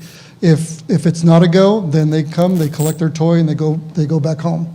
So again, it's investing in a system by doing the research and getting to test drive it without putting a dollar forward. And so I think it's probably the wisest way to spend the public's money is to make sure it is the right fit for us. And then I want to invite Don Redmond, who is originally from Chula Vista PD, retired as a captain there, was part of the onset of the DFR program, and he's going to talk a little bit about the uniqueness and why Brink as opposed to some of the other vendors. Mayor, City Council, thank you for having me here. Don Redmond, retired police captain, 26 years at Chula Vista. A couple of those videos were interesting. The first one was actually boyfriend, girlfriend. She was very upset that he was on a stolen motorcycle, so she was trying to get him off that stolen motorcycle, as you guys could see. Yeah, and the interesting thing about that is when we arrested both of them, the district attorney said he was never going to issue that case. It wasn't a case that he thought he could win in court. Saw the video, issued the case, and both of them pled guilty without it going to trial as soon as they saw it. Our district attorney loves these drone videos because you're getting out there capturing crimes in progress. The other one with the gun, it was interesting. What you didn't see is all of the officers can see what's happening in real time. So they saw the person sitting there with the lighter, and he was facing southbound. So they came from the north, and they were watching him, and he had his back to them. So they knew exactly where to go, so it didn't become a use of force incident. So with our partnership with Motorola, the key here is the integrations, police radios. So if an officer hits his EMER button, his emergency button, that incident that they just had with your, the officer that was rendered unconscious, if he got in no fight, hit his emergency button, the drone pilot could launch a drone immediately to that location. We're integrated with CAD. We're integrated with the phone system, the 911 system also, because the idea is we want to get there as quick as possible. And the biggest thing is we're American made. So we're the second largest American drone company, but first and foremost, we are the only drone company in the world that only builds for public safety. We don't build for military, we don't build for public, we don't build for, you won't see them at Costco or anything, only community. So when we build these out, it has red and blue lights on there, it has a siren, it has the police markings, so you know that when that drone's flying around in the community, it is a public safety drone and not little Billy flying his Christmas present, over the neighbor's backyard. So unless there's any Question real quick. Yeah. So each officer has a pad and watches what's going on with that drone? Or their cell phone. Or their cell So they can phone. pull it up on their cell phone, or they can pull it up on the computer. Okay. If there's a mutual aid incident and there's a command post, you can send out a link, a text, an email, or a QR code that officers or fire department can scan, and they can start watching that. And the police department can determine how long they can watch it, an hour, 2 hours. So it isn't indefinite. Okay, and then the drones, I mean, I'm not a drone guy. I assume they go down and break and things happen to them. Yeah, so under this, so it's interesting. I always say drones are like police cars. We crash them the day we get them because they're That's cops, what I was right? just You know? almost to say, but I want to say First that. and foremost, they have parachutes on there for that's required by the FAA on there. They have other sensors. They're transmitting ADS-B in, so they know any manned aircraft that are in the area, and they are tracking weather. We can fly in higher winds. The problem is trying to get that drone to land in the base station with the higher wind gusts has it. So I'm sorry, what was your question again? I got sidetracked. Well, just the drones break down. Oh, yeah. Who fixes them? And do we have an Exactly. extra one on hand that? 100%. So this program is all-inclusive, no questions asked warranty. So if a bird attacks the drone and it falls out of the sky and the parachute comes down, they call us, we overnight a new drone to them. They send us the old drone, we try and fix it. If we can't fix it, we send them a new drone, and there's no additional cost. It's an all-inclusive program, no questions asked warranty. So we have one drone at a time. One drone at a time. Not a backup, okay. Yeah, but we overnight if they need a second one. Okay, thank you. So what altitude does it fly AGL? So with the FAA, we'll get you the approval. It sounds like you're almost at the approval. You can go up to 200 feet beyond visual line of sight, so you do not need a visual observer. So when you fly a drone, you're required by the FAA to maintain visual line of sight unless you get a waiver to waive that ability. For public safety, you can get what's called a shielded operations, up to 200 feet with no visual observer, as long as it has a 3-mile anti-collision light, it has a parachute, and it has ADS-B in, which this drone does. Okay, excellent. So what staffing level are you looking at? If you're going to run this thing 24/7, 365, you know, are you going to, and you said you only have 2 officers and 1 sergeant on, is one of those going to fly it? You're going to have a dispatcher fly it? What's your staffing plan for this? Because I haven't So heard right that. now, we will be able to deploy this with existing staffing, no added staffing needed. What we intend to do is not deploy it 24/7, 7 days a week. It'll be limited to when we do have the staffing available. So right now, our current staffing has a swing officer or swing dispatcher that runs from 10 to 10 normally, or 9 to 9. Those would be the times that we would be able to, without pulling somebody in from light duty or having somebody that's working that day come and man that. So we have it kind of already built in, somebody available to start utilizing this technology today. Do you have to send these drone pilots off to some school to get them trained up, or is it? If we need to get some more of our officers, what's called Part 107 certified, that's a little bit more extensive than what the training is and the certification is to just man the DFRs. So the DFRs is a different certification that everybody in our whole department can be trained on. And if everybody's trained on it, they can literally sit behind any computer that's internet connected and be able to manual or to remotely pilot these things. Are there any other agencies here in Butte County that already utilize these? There is no other agency in Buchanan that's utilizing DFR program. Chico, Oroville, and Butte County are all looking at it currently in different vendors and different platforms. If you were called for mutual aid, would this be deployable to mutual aid, and how far can it fly, and how long can it fly? Yeah, so the battery life is, I believe, 42 minutes on a battery life. So even though this DFR program comes with a launch pad and everything, you can take that DFR or that drone, put it in your trunk, go to that mutual aid location, deploy it from your trunk like we normally do right now, and be able to assist in those situations.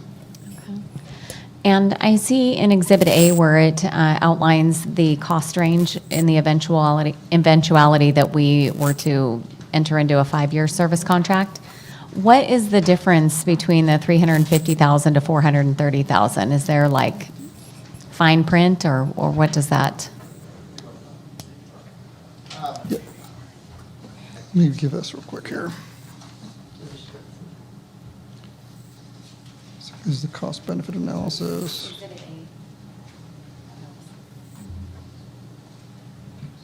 I didn't do the quotes, that's why I Well, ultimately, if I can just speak on to it real quickly. So the rough quote that we have received is To get one DFR program up and running for us, it's $80,000 a year. And that comes with every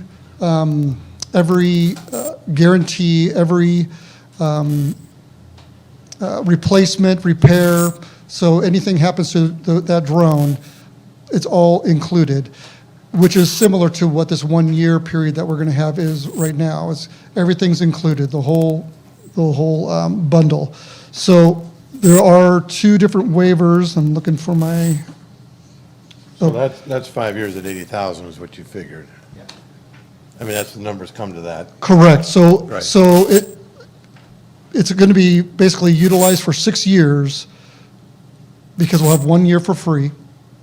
5 years subsequent to that will be approximately $80,000 a year to be able to continue that program. This is for one drone? One drone. And let me add to that, This is every crazy. 2 years, you get an automatic upgrade to the latest drone, because it's technology, it's like the iPhone, right? You know, technology's evolved. But the drone that you currently have, you get to keep, it's not a lease, so you keep that drone. So in that 5 years, you're gonna have 3, almost 4 drones in it, but only the current drone under that contract is fully the warranty over. So any issues with the old drone, if it happens, then that's what happens. So with this cost, it's an all-inclusive UAS program. You're not buying the drone, you're buying the entire program, and you don't have to worry about any issues that come up, or when the latest drone comes out, you don't have to come back and try and find a budget to buy the latest drones. I got a few questions. Yes. Have we have a drone, right? We have 3 drones. Okay, and we have 3 drones, and we Correct. have 1 or 2 people 2 licensed to fly them? 2 pilots, yes. How many correct. times have we used a drone in your police work in this town in the past year? In the past year, probably no more than 5. 5 times? Correct. In a year? Correct. And those were given to us through government grants or something, the drones? That was, no, they were purchased utilizing Measure V, Okay. and 2 were also donated. So we already have this. But this is the program, somebody else is going to give us a new drone, set it all up with this info. And here's, I don't mean to be a naysayer. Yep. Let me make this perfectly clear. I am totally supportive of our police. I pay my taxes so that you guys will be there when the bad guy comes and whatever else happens. And I'm not anti-technology, but I'm a realist when it comes to dollars and cents. Police and fire are the highest expenditures in our general fund budget. Correct. Okay? Every time we do labor negotiations with any bargaining unit in the town of Paradise, healthcare costs go up every year. I've yet to see them go down. Everybody wants a raise. Everybody, people advance in their levels of, what they get paid. So I'm really concerned about entering any contracts that are going to last for 5 years when we're in beginning year 2 of a 3-year labor contract. So, I mean, if this, hey, you want to do something for free, show me how great it is and all this stuff. What I don't understand is how this, we have minimal staffing generally, right?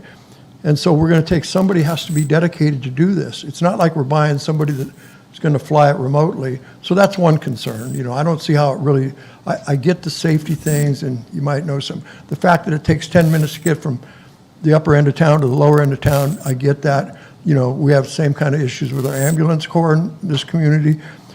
But what bothers me is, number one, it doesn't tell me in the staff report, what is the real cost? I mean, is it $80,000 a year for 5 years after we get a year free? And then, and there's just so many things about, is all of our infrastructure going to work?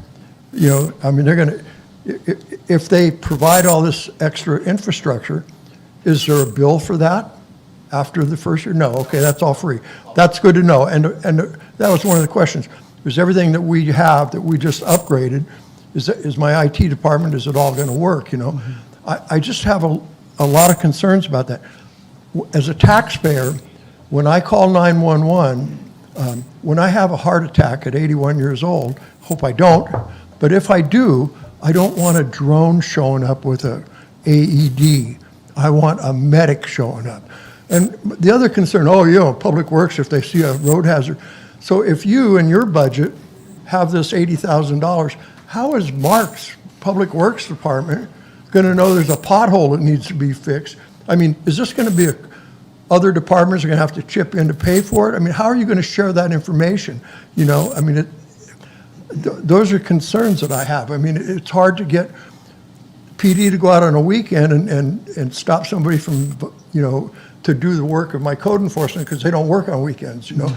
There's a lot of different issues that, again, I'm not against making your job safer. I know how tough it is. Right. And, And there's nothing against the technology is great. The fact you're dedicated to public safety, I think that I can see, we're not Chula Vista either, you know. Correct. And the fact that we've only flown the 3 drones that we own 5 times in police work in the past year, even though it's a free trial, I mean, I don't know. I mean, Yeah. it's like, And there's- why do if I we might need speak to that? that, Mr. You Colton. mentioned toys. I think that's what it Yeah, is. Mr. Colton, just, we're stepping into something that's a little bit unknown, and I get that apprehension of what is it really going to cost the town? And if I might sum it up into the fact that time is money. Time is money, but it's also, it's lives. And so if we can have a resource, a tool, an ability to cut the time down with the same time collecting more information to be able to provide our responders, to be able to assess and to deal with a situation that could be life-threatening, or it could be a big nothing that's going to waste an officer's time or a firefighter's time. And in both of those scenarios gives us back those man hours. A fully burdened police officer right now estimating is about $60 an hour. So if I'm utilizing that officer, which they do extraordinarily, to all these calls for service, whether it be, hey, there's some road hazard. By the time they get there, the road hazard's gone. They did their job, and we pay them to do that, and that's wonderful. They're doing the job out there. But what if I had a tool to be able to assess, hey, that's no longer an issue. I can send that officer, the 3 that I have on that night, to a more pressing matter. My point is, if there's a road hazard or whatever, if there's a... Your mic's not on.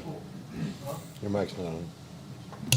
I don't want to wait for a drone to come and look, even if it only takes 2.5 minutes versus 8 minutes for an officer to show up. I mean, that's my point. You know, I mean, I understand the point you're making, and yeah, there's some advantages. I was recently involved in a pretty horrific traffic accident. It was nighttime. It was dark.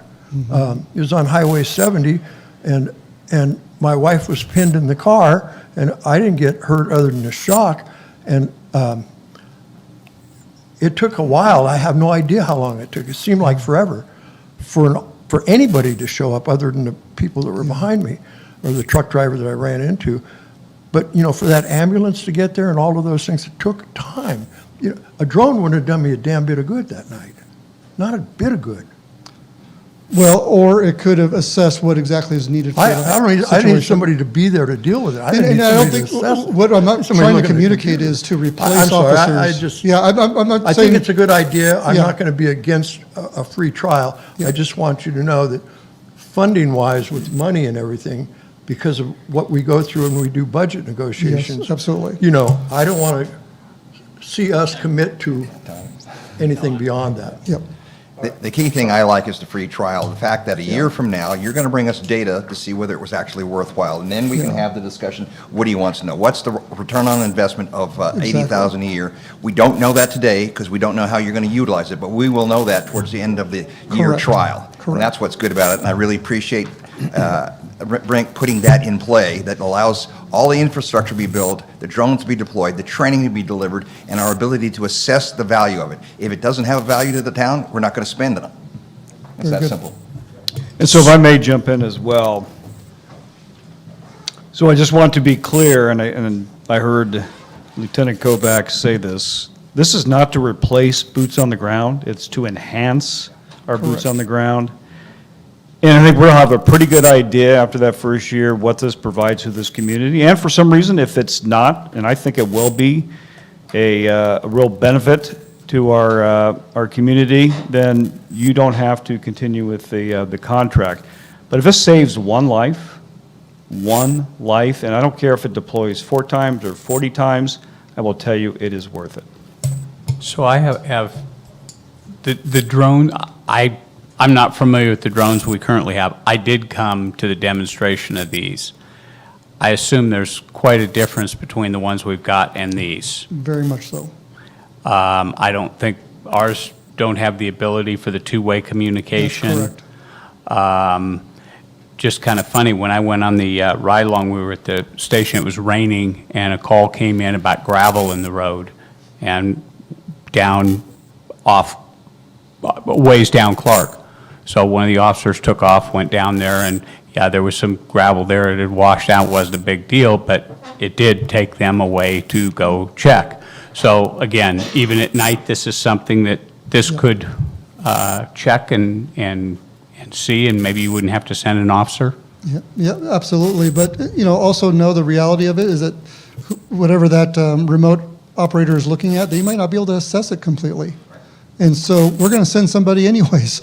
We're going to be sending them, and we'll be utilizing it in conjunction with what we already are going to be doing day in and day out today, responding to calls for service.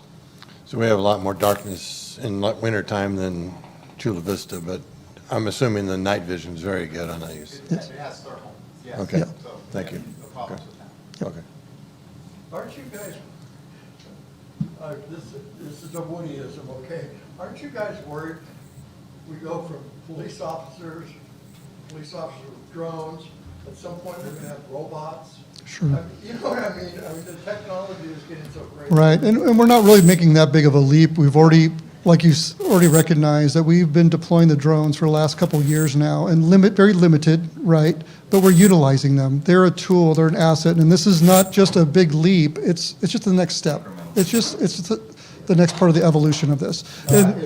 And we will fight tooth and nail for there to be a big, big brother in the sky, looking over everybody's shoulder. That's not what we're here for. But we can't get behind on what things are doing right now, what people are doing. Correct. We got to stay up with things, so.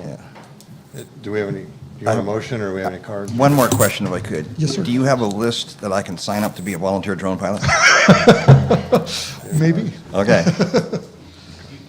Just so you know that my cell phone number is 1984, just for a reason.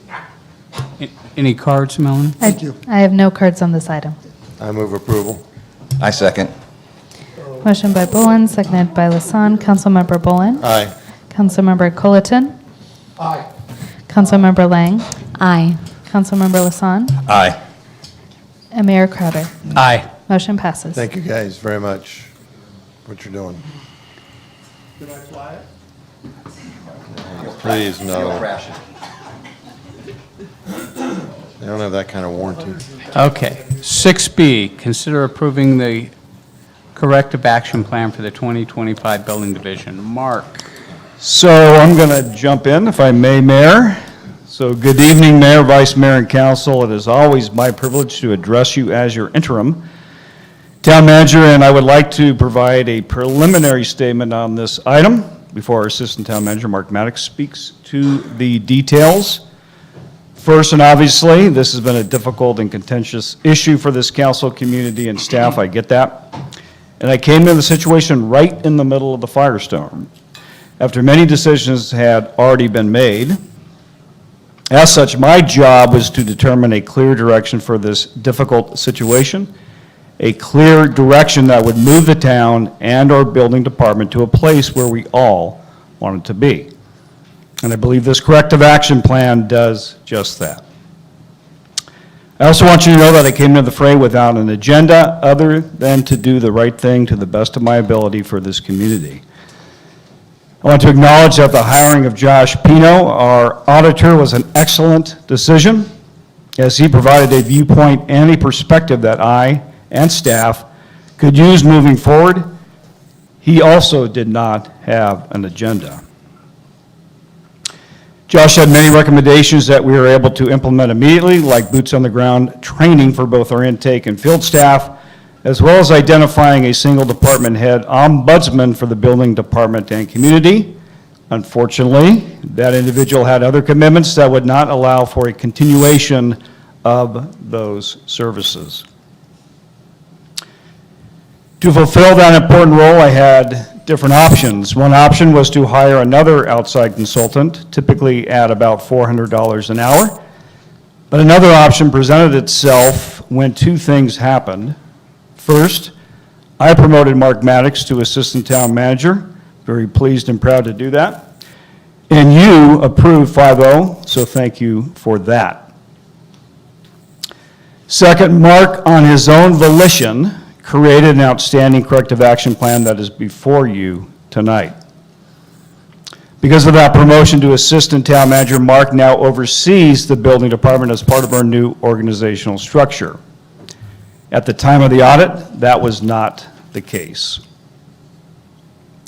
So I want you to know, in all sincerity, that I have full confidence in Mark to provide this critical function for our town and for our community. In fact, there is no one I would trust more.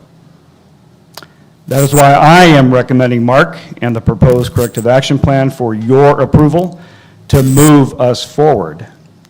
And indeed, it is a path forward both for our town and the building process. With that, I will turn it over to our Assistant Town Manager, the aforementioned Mark Maddox, to provide the details of the plan. Then our Town Attorney, Scott Heber, will conclude with some legal direction related to this issue. Mark? All right, thank you, Mr. O'Brien. Good evening, Council and Mayor Crowder. I really appreciate the opportunity to present the 2025 Building Division Audit and Corrective Action Plan.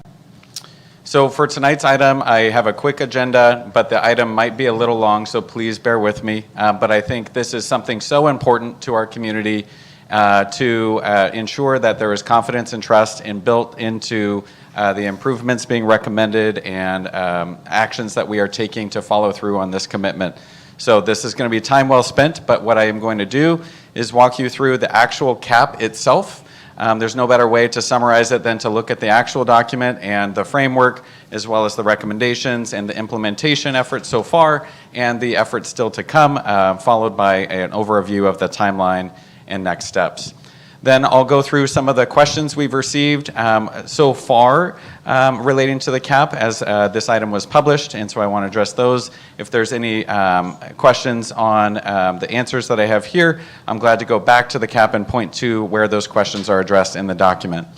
Then I'll outline the CAP team assembled. Again, myself as Assistant Town Manager, I'm not going to have the answer to every technical question, but I certainly can be a facilitator to resources and expert opinions and solutions and paths forward. So I'm really excited to demonstrate that through the team and our approach, and then I'll close with next steps.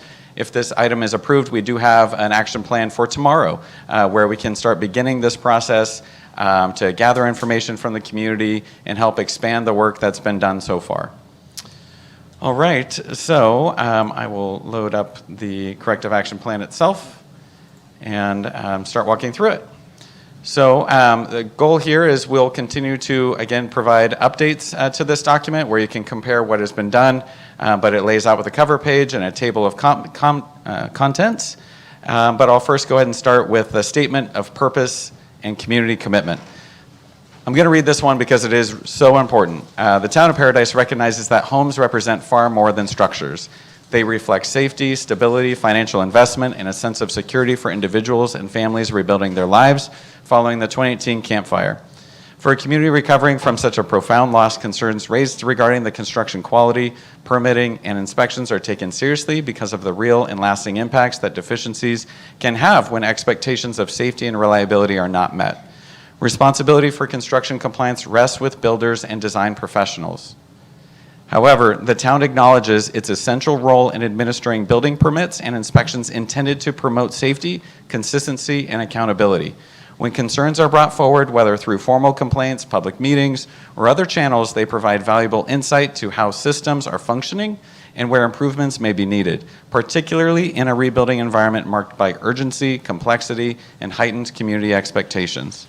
This corrective action plan responds to concerns identified to date while also recognizing the importance to continuing to surface, evaluate, and learn from additional input as implementation proceeds. Reviewing known concerns, inviting further feedback, and strengthening intake and quality assurance processes are central to identifying issues early, improving outcomes over time, and supporting the confidence in the community in the rebuilding process. So the next page just really summarizes the intended use of this document, which is, again, to establish a clear, traceable, durable framework that is going to be tested. This is a roadmap for implementation, oversight, and reporting, and it provides information to the council, to the community. It's going to guide staff execution, and it's going to provide transparency to the public as well. We anticipate updating this document periodically. There's a commitment at least to quarterly for updates similar to what I'm presenting this evening to the town council, but of course we'll have a website with a lot of information where you can track updates and progress as well. In those updates, you'll see the lessons learned and you'll see refinements. What we have tonight is really just the beginning. There is a strong commitment to expanded analysis, understanding additional trends, and areas that we can continue to improve. So there has been a lot said about the background and context, and again, I thank the town manager for providing that. In essence, this document is based on the 2025 efforts that were made by the council and to react to concerns raised, and an independent audit was commissioned. And while no illegal wrongdoing was found, the review underscored the need for clearer procedures, stronger internal controls, and more consistent application of adopted building standards in order to enhance accountability and restore public confidence. This corrective action plan translates those findings along with subsequent organizational review by staff into specific trackable corrective actions. Its purpose is not only to resolve identified deficiencies, but also establish a durable framework for continuous improvement. All right, so as far as some additional context, the scale. I want to take this opportunity to recognize the immense challenge this community has undertaken and the staff that has really poured their heart into this, and I want to thank them for their openness and willingness to commit to this process and the structure of the CAP.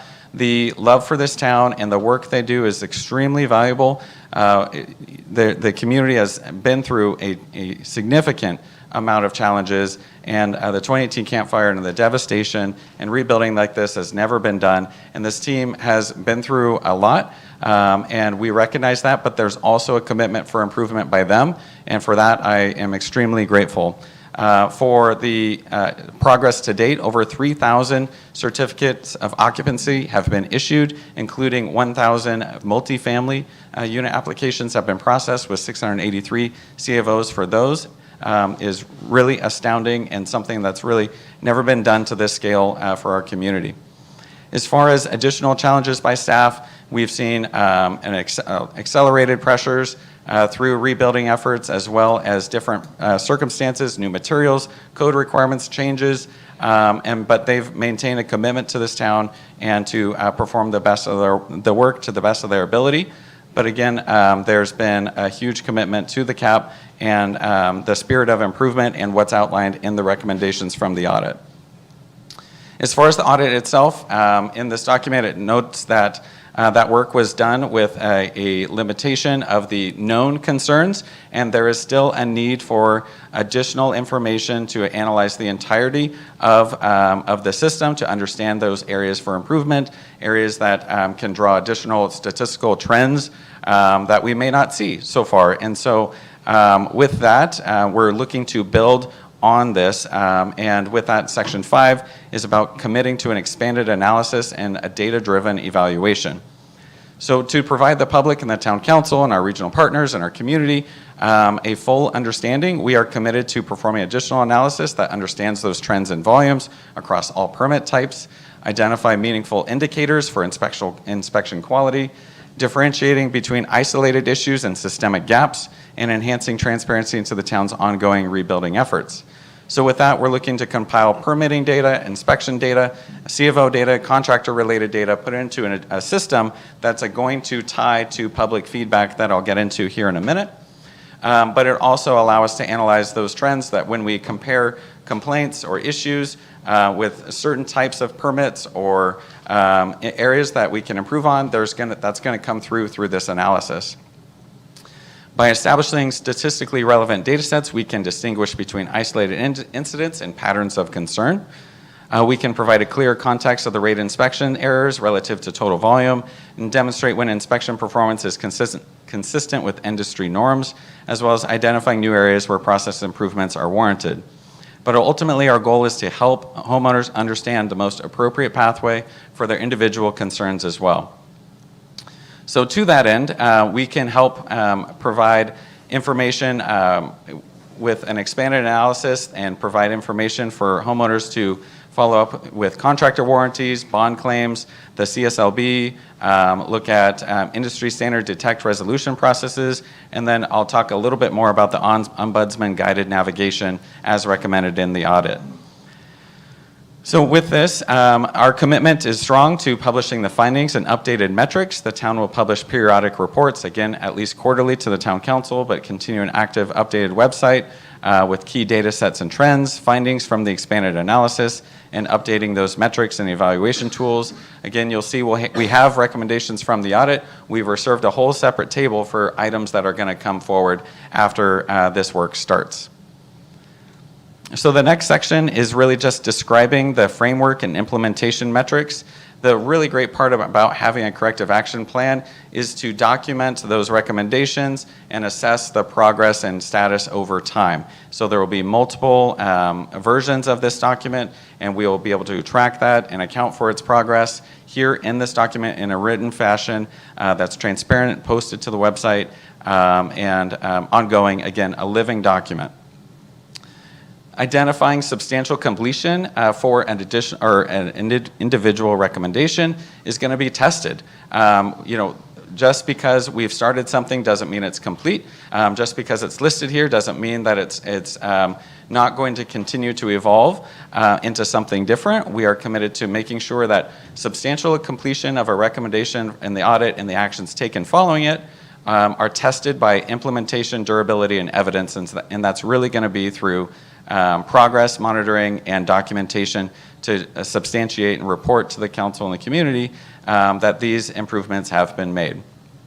So I have a quick summary of the corrective action matrix, but it's really broken down into 4 key tables that are completely drawn from the audit based on community development administration, permit counter process improvements, building inspection process reforms, public support and complaint resolution, and then again, that component for future supplemental recommendations.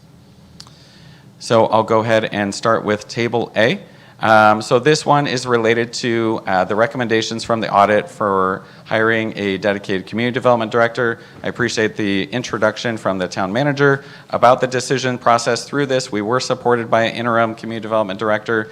Since that time, we've been able to take a more surgical approach with the availability of that consultant considered, as well as our ability to manage this and facilitate solutions in a more surgical approach rather than hiring a completely outside consultant firm to oversee the department. So with that, my role will expand to help facilitate this corrective action plan. And again, I mentioned earlier that will be supported by a team, but while allowing the team, the staff to continue their day-to-day work, as well as the corrective action plan recommendations that we're outlining here. So I will mention here, there's recommendations for developing a performance dashboard. You can see basic status updates for trackable matrix ID A5. The dashboard recommendation, you can see the current status as being ongoing. It's underway. The dashboard will continue to augment weekly rebuild updates to include monthly comprehensive performance statistics. We're looking to integrate that into our website and roll out that by here the end of the month. We have identified escalation protocols for anything that kind of comes up that is outside of the standard operating procedures. That goes through the assistant town manager and then of course the town manager appropriately to address any type of issue that needs to be escalated. Moving forward, really important, so one of the items following this item is the assessment of committees and understanding those. One of the committees that the town council initiated last August was the building committee. Since that time, that committee has not formally launched. And so it's part of the recommendation here to adapt that committee to a stakeholder-driven committee that I would help facilitate as well as the representatives designated by council, and there can be direction and input for community participation, but I plan to have a chief building official available to help support the CAP as well, participate in that committee, and so that is one area where we can ensure there's going to be oversight and transparency and organized stakeholder engagement by reviewing the CAP progress here. So next I'll move to Table B, which is permit counter and process improvements. There's a commitment to provide in-person trainings, and those works have already started, but again, there's more to come, as well as hiring or assigning 2 dedicated permit technicians for permit intake issuance. That's complete and already been done. We have a recommendation for providing classroom training for permit technicians and supervisors. That actually occurred today and is occurring again tomorrow, and so we're really excited to see the progress going on already at the Building Resiliency Center and the staff, so thank you for that. There is, again, I want to reinforce that staff is going to continue, and when I say staff as well as myself, and as far as overseeing the CAP, we're going to continue to seek additional opportunities. This isn't a one-day training, this is a global review and support system, because our team is committed to self-improvement and having the best quality service possible. And so with that, there's additional recommendations under this item, including providing 2 weeks of embedded trainer support, which has already been ongoing, starting with staff through Bureau Veritas, and that support's going to continue and be available through the implementation of the CAP. Our team's been working on revising the permit procedures manual as recommended in the audit. We've required we are considering requiring an ICC permit technician certification. This is in the hands of HR and risk management, but again, that's part of the overall view, is we're not just looking at the folks that we have, but we're going to look at how we can and support the teams moving forward for new positions or turnover that are opportunities for us to have more compliance with the audit recommendation here. As far as the next item being item B7, providing updated public information materials. Our Bureau Veritas team supporting the BRIC is already working on that. We have a target milestone date of February 28th for those to start rolling out. B8 is really focused in establishing a comprehensive permit application verification and supervisory authorization controls for business entities, contractors, owner-builder applicants. And so the update here is that we are aware this is an issue. The CAP codifies it here, and that is something that we look forward to ensuring that we are putting our best foot forward, and anything at our disposal is going to be presented as an option to make sure that our community can have confidence as far as these types of applicants. As far as B9, that is about establishing a quality assurance function. That work is starting this month as far as permit intake oversight to promote consistency, accuracy, and compliance with adopted procedures.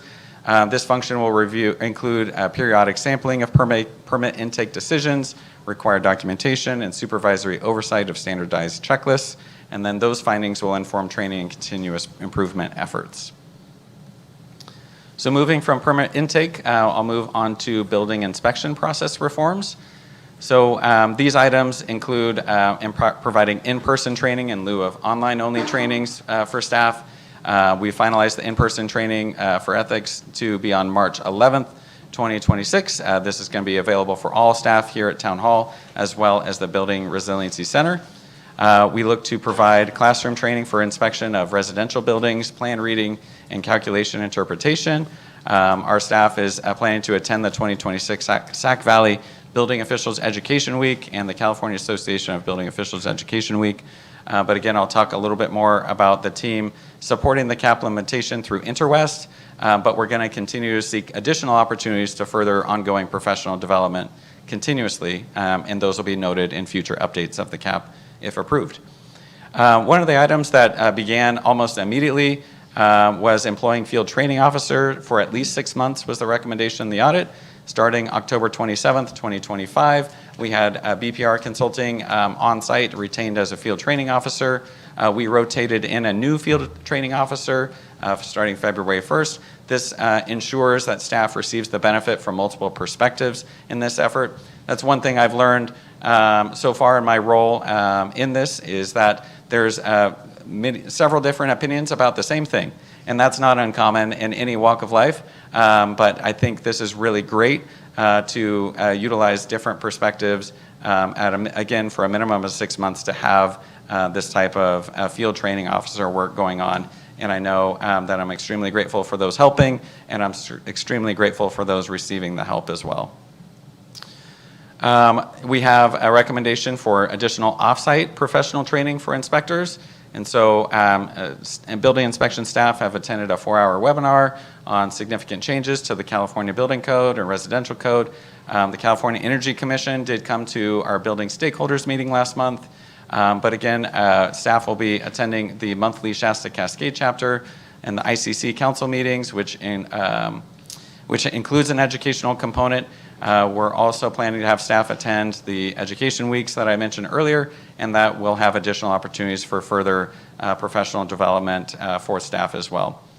There was a recommendation for our building inspector 2 to obtain a second permit or second certification within 90 days. That's been complete. So thank you to that staff member for doing that. Similar to permit intake, we're really looking to establish QA. Quality assurance, whether it's paving a road or whether it's managing a big system such as rebuilding an entire community, there's a need for establishing quality assurance, and this CAP documents that as far as efforts that are going to be undertaken and underway by Bureau Veritas as well as staff to make sure that we are doing our best to include standardized inspection checklists, have supervisory review, mentoring opportunities, and periodic audits to ensure inspections are conducted in accordance with adopted codes and best practices. So the next item will be as far as uniform inspection checklists and photo documentation. Those have already started or are under development. And then I mentioned QA. This last part is really relating to QA of the final certificates of occupancy being issued, making sure that we have that formal inspections review protocol supported by QA function. This will, again, review and sample records to make sure that the system is functioning well. The next item relates to public support and complaint resolution. This is of all of the areas I'm really excited to have an avenue for the community to engage. A lot of the recommendations, again, are so internally focused on improvement, and the community's engagement is so valuable. And the recommendations here to establish an ombudsman role that I will fulfill and lead and facilitate is something I'm very excited about to help move us forward. So with that, the recommendation was for the ombudsman to be established. And if it's approved tonight, again, I mentioned earlier that we're going to provide really clear ways for the community to engage with us. That includes launching a stakeholder intake form that I will essentially rely on a team to case manage and understand what type of concern that each individual is raising with a specific building permit application. And then I'm going to, as appropriate, provide support, whether that be through additional resources or reviews and communication with that individual submitting that intake form. And so I'm really excited for this component to roll out officially tomorrow. Again, if it's approved tonight, is we can launch that website, that stakeholder intake form, again, where we're going to collect that data that'll allow us to connect the dots with the expanded analysis I mentioned earlier to, again, identify trends, identify the issue, identify if this is a systemic issue and how it can be resolved. And then for the homeowners that are looking for support, we have a plan for that to, again, if the issue, it relates to something we can support in, we have resources that will be launched, whether it's contacting the Contractor License Board, the Division of Consumer Affairs, SB 800, the Right to Repair law. We have a sample template for residents to use for SB 800 Right to Repair that includes notice and documentation of the deficiency and how you would communicate that. And those are just, again, resources that currently don't exist that we'd like to put out and support for homeowners and part of this ombudsman function. So again, I am committed While there's many priorities for the town, and especially my role, this is high on it, and I am committed that if additional support is needed, you'll see that we are interested in making sure that this goes well and that it has all of the support and resources available to it to ensure the council is fully satisfied with the implementation status of this document.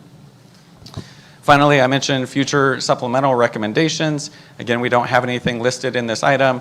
The previous draft had items listed in this one. I sourced them back into those 4 different tables and leaving this one blank for future ones. We fully understand there will be additional recommendations as this effort moves forward. And so I plan to keep you posted and informed of what those are and what those status updates and action items are going to be taken moving forward. So winding down here to the actual document, the proposed timeline for this is really, we know this is going to take time, and a lot has gone into it so far, but we're really just getting started, and we're kind of in phase 1 of stabilization. And so that includes these primary activities, FTO engagement, supplemental staffing, initiation of training, adoption of the corrective action plan.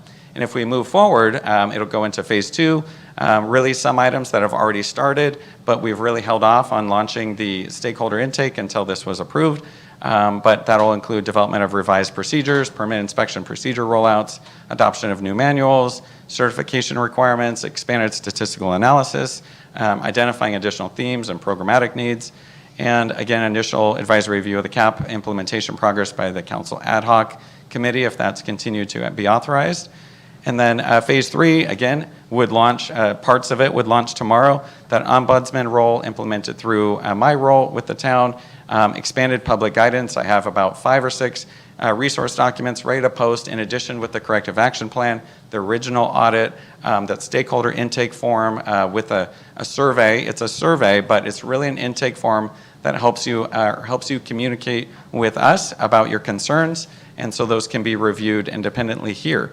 And then last, phase 4, QA integration, making sure that this is not necessarily a 3-month and we're done issue. This is something we are committed to long-term QA and oversight, system improvements, metrics reporting, and closeout of corrective action items.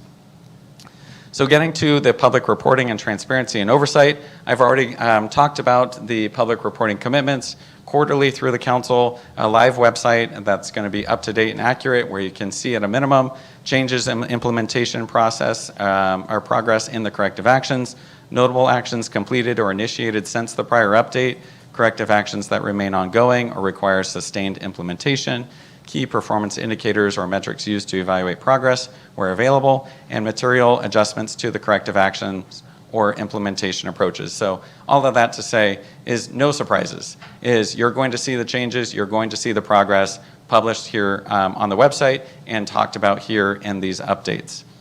And then last, I mentioned the ad hoc committee. Again, there's a proposal to adapt that ad hoc committee to really support the transparency and organized stakeholder engagement by reviewing the CAP implementation progress, discussing procedural clarity, considering themes identified through the matrix and the performance metrics, as well as the stakeholder feedback we plan to gather. Again, this committee serves as an advisory and we're reporting to the full council as always, but that's really an additional layer to provide some opportunity for engagement and oversight of this effort. So from here, I'll go back to this document. I'm going to really quick go through some questions received, and I'll take some input from the council if you need me to go back and identify where in the CAP these items are addressed. I just, for transparency, a question was raised, how will the town publicly report on progress of corrective actions identified in the audit? I think I've covered that pretty clearly. It's identified on page 21 for the public reporting commitments. As far as will residents be informed of what specifically went wrong and what changes can have been implemented, I talked about that and the committed to publishing findings and updated metrics on page 8, and again, the public reporting commitments. As far as what specific training is now required for building and inspection staff, that's addressed in pages 14 and 15 on the permit counter improvements, matrix IDs B1, 3, 4, and 6. And again, matrix for the permit counter, and then for the inspection process, matrix IDs C1, 2, 3, 4, and 5. Again, those specific lists of trainings will be, we know the ones that are ongoing today, for example, but additionals will be identified and reported out publicly on which exact trainings are occurring with staff. As far as how will the town verify inspector competency and consistent application of codes, again, pages 17 through 18, building inspection process reforms for those matrix IDs 6, 7, and 8, and then on pages 9 and 10, I have information on tracking, accountability, interpretation for these items to ensure we are definitely meeting the goal of this community, the council, and the staff. We all wake up and want to do the best job possible, and this team is no exception. The last question here on this slide is training ongoing and how is compliance tracked? I've covered that quite extensively. It's identified on pages 9, 10, 14 through 18, and in those individual tables for the matrix, that's where really the corrective action plan does its best as far as specifically translating recommendations from an independent audit into traceable action items of things we are doing to address those. And then as far as progress, that's outlined in the timeline, which I just covered.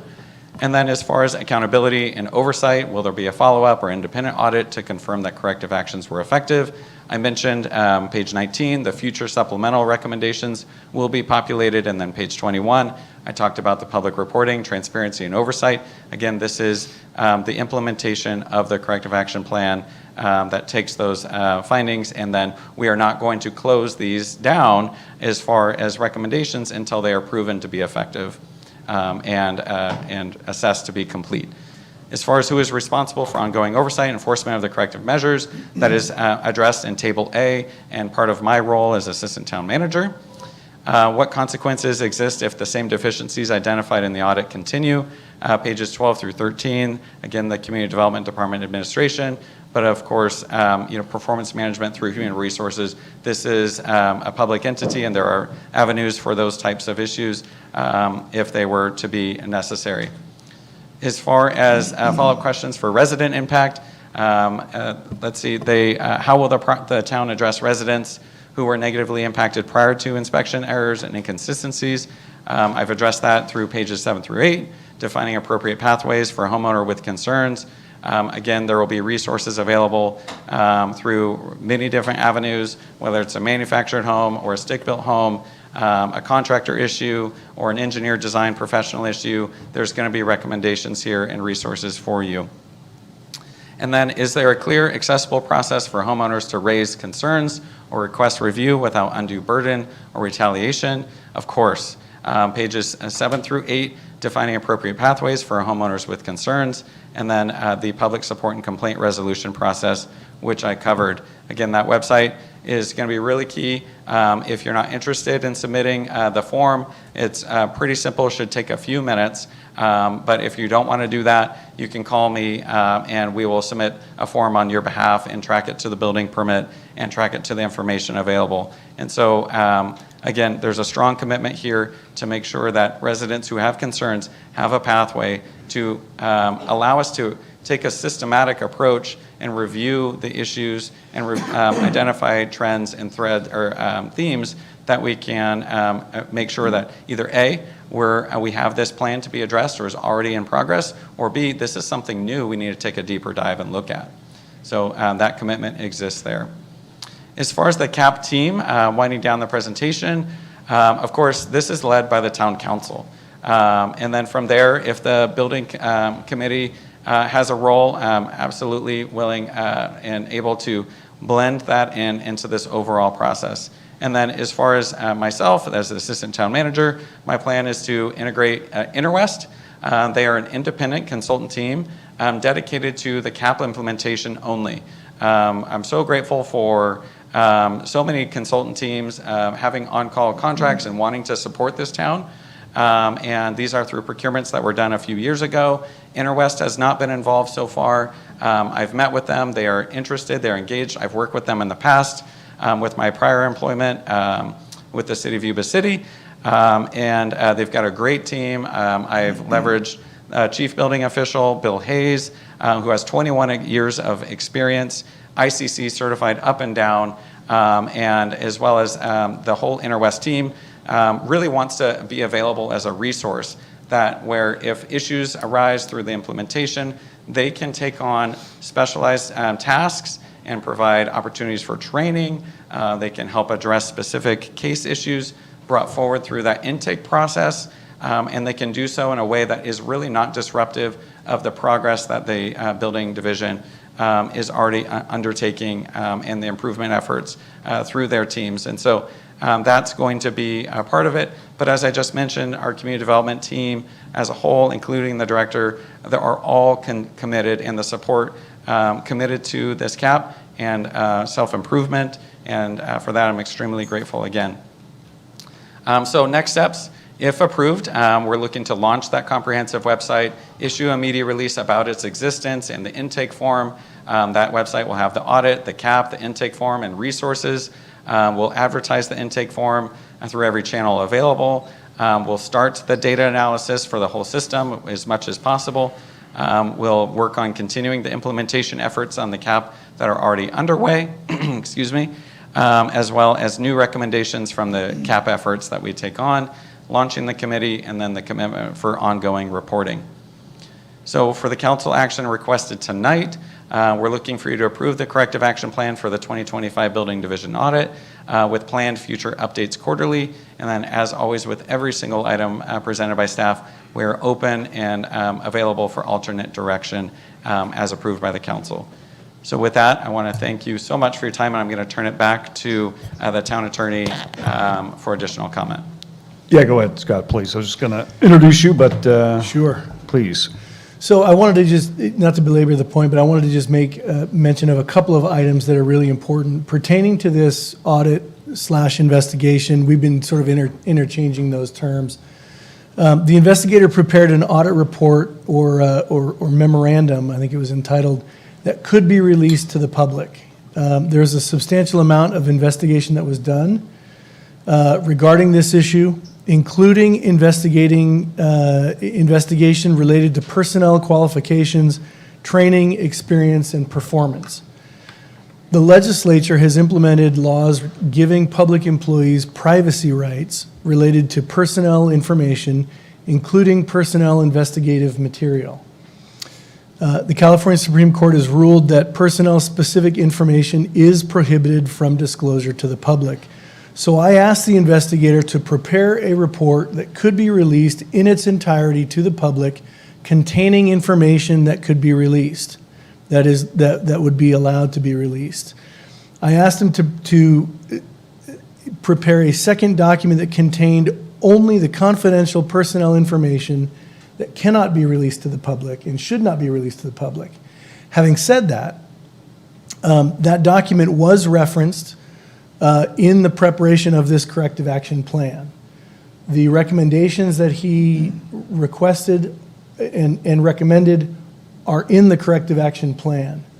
So that its fingerprints are, involved in this. But that second report and the information contained within it is protected by the attorney work product privilege and is not able to be disclosed to the public. But there is something I do want to be crystal clear about, absolutely clear. There was no intentional or criminal wrongdoing found by the investigator related to any employee of the town. They simply didn't find any evidence of that. But as I mentioned, the corrective action plan does include recommendations that were presented by the investigator without disclosing private personnel information. The other thing I wanted to mention, which is sort of an offshoot of this, is that we've been brainstorming. I have been brainstorming with some other, city attorneys and public agency attorneys as to what could we implement additionally to prevent any issues from happening in the future related to substandard or unscrupulous contractors or owner builders, or I'll call them building permit holders. Okay. So anyway, in looking at that, the town cannot create requirements that conflict with state law or create additional restrictions beyond what the state has implemented. Having said that, Business and Professions Code 7032 does authorize the town to implement a permitting system or an inspection system designed to secure compliance with the law. So one concept we've come up with is the potential creation of a complaint system. This is a concept, but the potential, creation of a complaint system whereby individuals can bring their complaints related to either substandard or non-compliant construction. They can bring those to the town, and it can be literally part of this process. We can take those forms. Mark, go back a couple of slides to wherever the form was.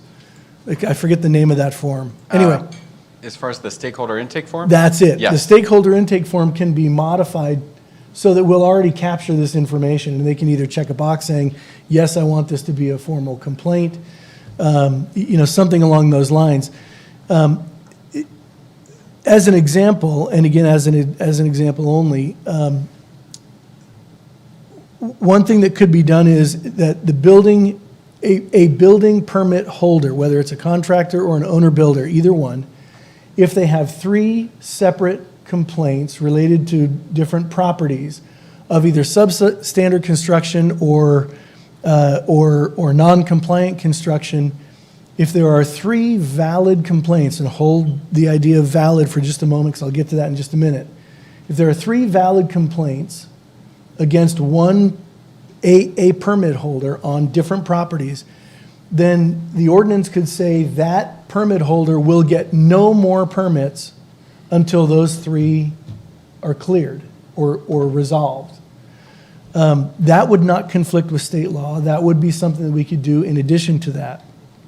We could also, again, if the council wanted to do it in conjunction with that, they could implement something whereby you put a timeline, a reasonable timeline, 60 days, 90 days, what have you, where if those 3 valid complaints are not resolved, then any current building permits that they have not related to those properties would then be suspended until those are done. Now, that's a secondary thing, but I mentioned the word valid complaints because it would be necessary, and it's additional work, but it would be necessary to have some sort of a due process or vetting component so that frivolous complaints where there's a legitimate dispute between a builder and an owner, and it's not a code violation issue, so they can't use that as leverage. It has to be a legitimate non-compliant or code issue, right? We would have to have some process to vet that. I don't think it would be very detailed, but I think it would be something that could be done. This would be necessary to adopt as an ordinance, but if the council gives me direction, I can craft that ordinance if it's something that you would like to consider. It would give an additional incentive to either owner builders who offer properties for sale or contractors to make sure that they comply with the code, that they do what's necessary under the law, that they don't try and cut corners in places where an inspector either may not see it or doesn't have the information to find it, or we're coming at this from all angles, and I want to make the statement. I can't fix what happened in 2021 or 2022 or 2025 even. But in looking at what happened in those years, we can figure out how do we make the process better going forward to prevent that from happening. And the focus is really on how do we prevent that going forward from happening. Because it is important to the public, and it is important to all of us, and it's important to you. And so we want to make sure that that's part of the process. So we're coming at this from all ideas and from all angles. I'll make the statement, I have sort of a mantra that any idea is a good one for at least 30 seconds. Now, after 30 seconds, you may say, okay, well, that isn't going to work. Let's look at what else. But any idea, this is not an exclusive concept. If someone has ideas, say the word. We'd be happy to consider it. And so, anyway, with that, to use a congressional term, I'll yield back. So, as you can see, it's a very comprehensive plan of action, and it is a plan of action, and as our attorney mention, this really is a living, breathing document, and I don't like that term normally because it gets abused in the context often in which it is uttered. But really, this is something that we can make adjustments along the way to make sure this is working for this community, for the building process, and I'm just really proud of what Mark has brought forward, and I have, like I said, full confidence in him restoring community confidence through implementation, which is the underlining intent of this whole thing. And with that, I'm going to yield back to you, Mayor. Thank you. Questions from the council?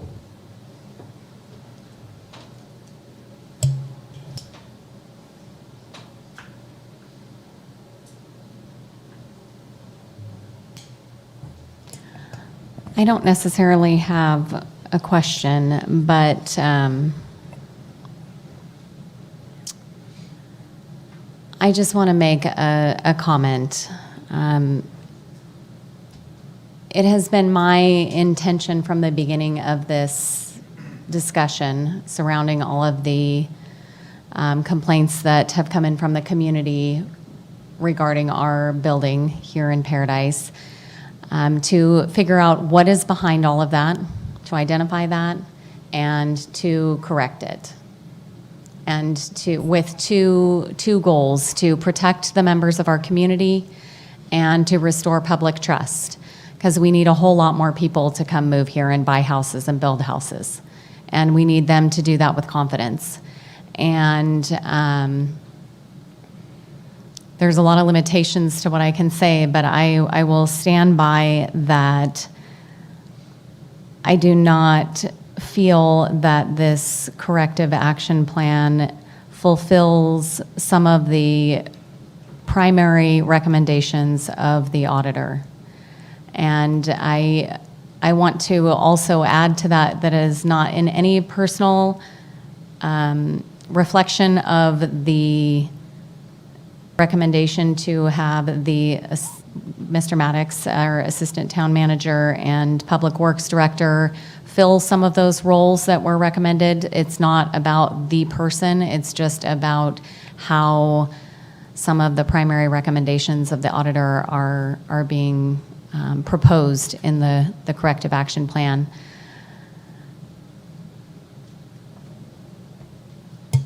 Any other comments?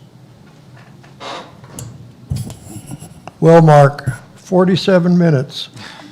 It's almost a record. No, I'm just kidding, man. Hey, you know what? My hat's off to, it's been a difficult time.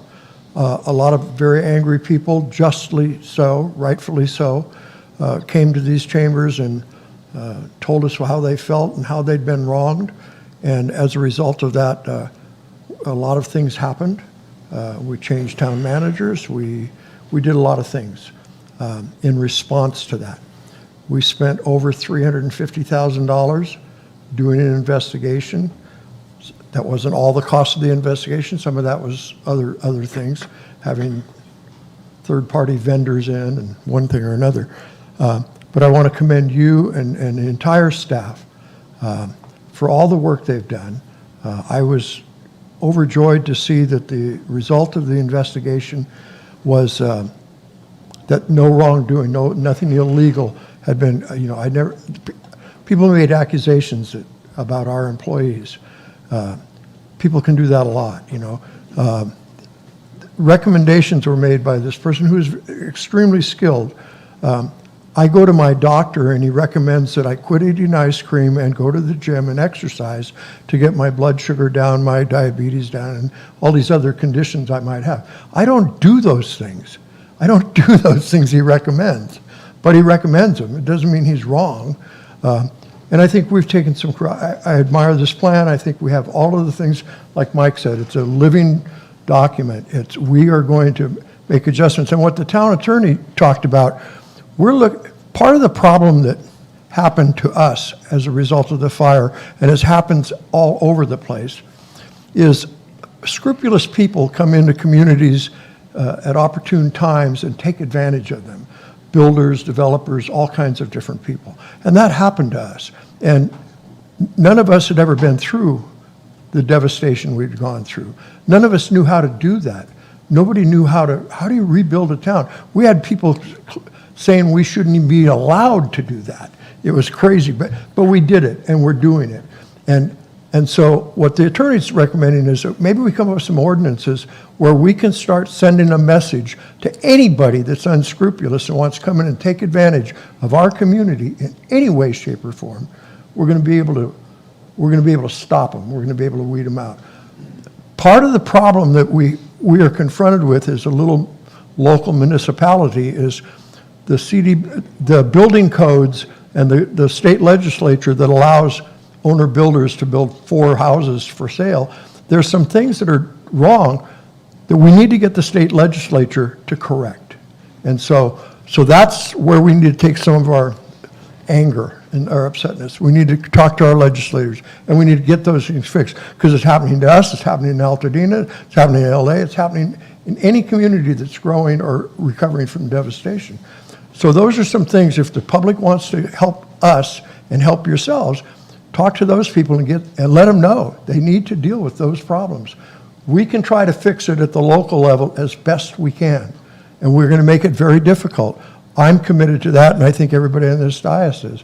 And I can tell you, if you've lost trust because of what's happened in the past, I've been in this council a long time, and I've been in this town over 40 years. I have complete trust in the people that work here. We vet them when we hire them. They are committed to this community. They are here for you, and you should bring your trust back. We are doing everything we can, and be a part of that. Be a part of what's going on. Be a part of the future. Let's get out of the past. Yesterday is today is tomorrow, or something like that.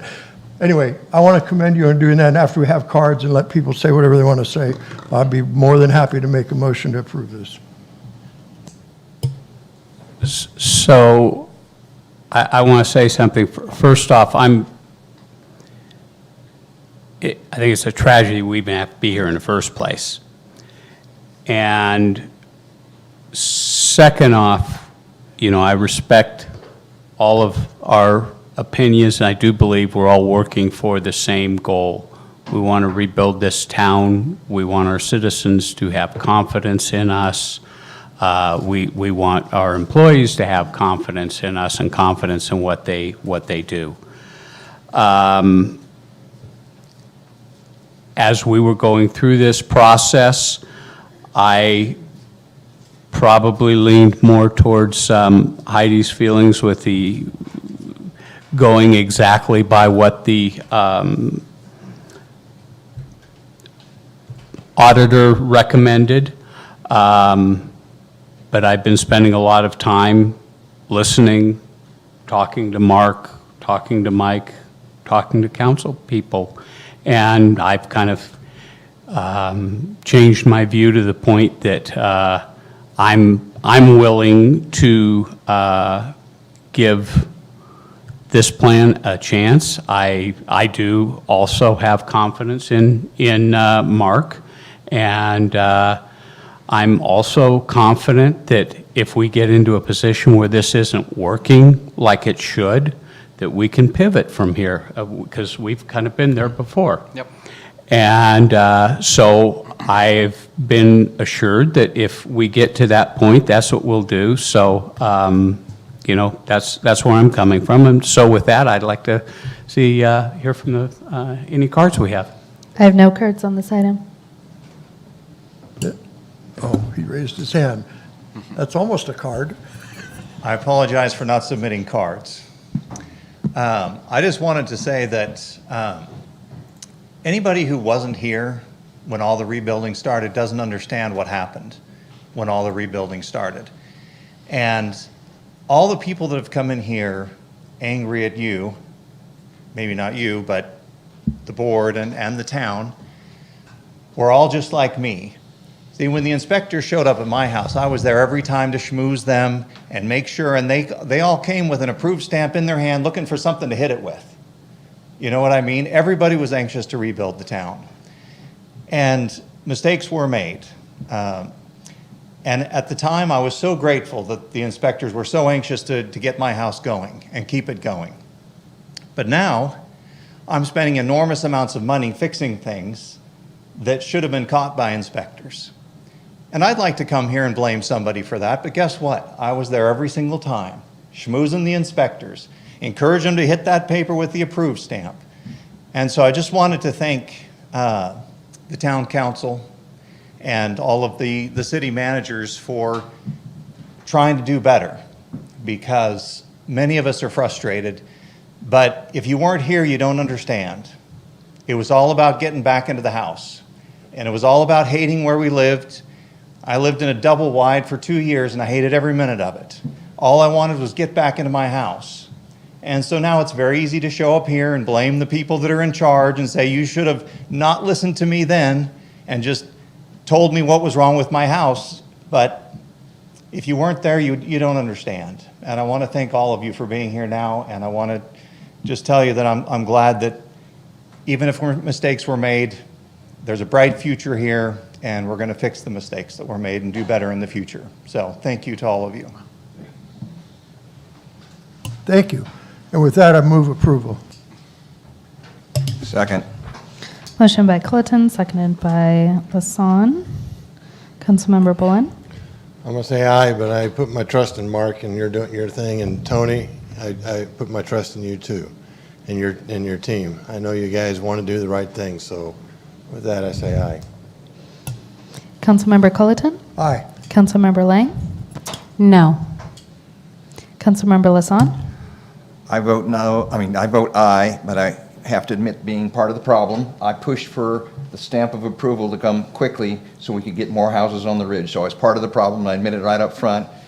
I, like you, wanted to make sure people got into their houses. And I recognize that we went off the track a little bit, but not that far. And I'm glad, Mark, you're in charge of the corrective action plan, and I'm confident that you'll bring us back on track, and that the mistakes that we made in the past will be corrected, and going forward, we will have quality-built homes for all the people up here. And I also appreciate your ability to stand up to be the ombudsman to help those who were damaged in the past, to help them find the right path to get compensation or rectification of the issues. So again, thank you for all your hard work. And with that, I vote aye. Mayor Crowder. And I do have to say, I have to thank our staff, our building staff, everybody, because this has not been an easy road for anybody. And you know, I was elected 2 days before the fire, and this isn't exactly where I was expecting to be, but and there has been a push for everybody to get home, me included. I moved back in my house a week before I had my final, and I slept on the floor, and I didn't care because I was home. So I know there was a lot of that. So anyway, with that, I vote yes. Motion passes. So, Mr. Mayor, I'd like to ask that maybe we could table item 6C to the next meeting. It's 9 o'clock now, and we still have a number of items on the agenda. If there's no second. What is the council's preference? Just needs a second. I'd like to get home tonight, so I'm good with it. Then I'll second it, if it's still needed. Yeah. Okay. Do we have to vote on it? Only if there's an objection to it. Any objections?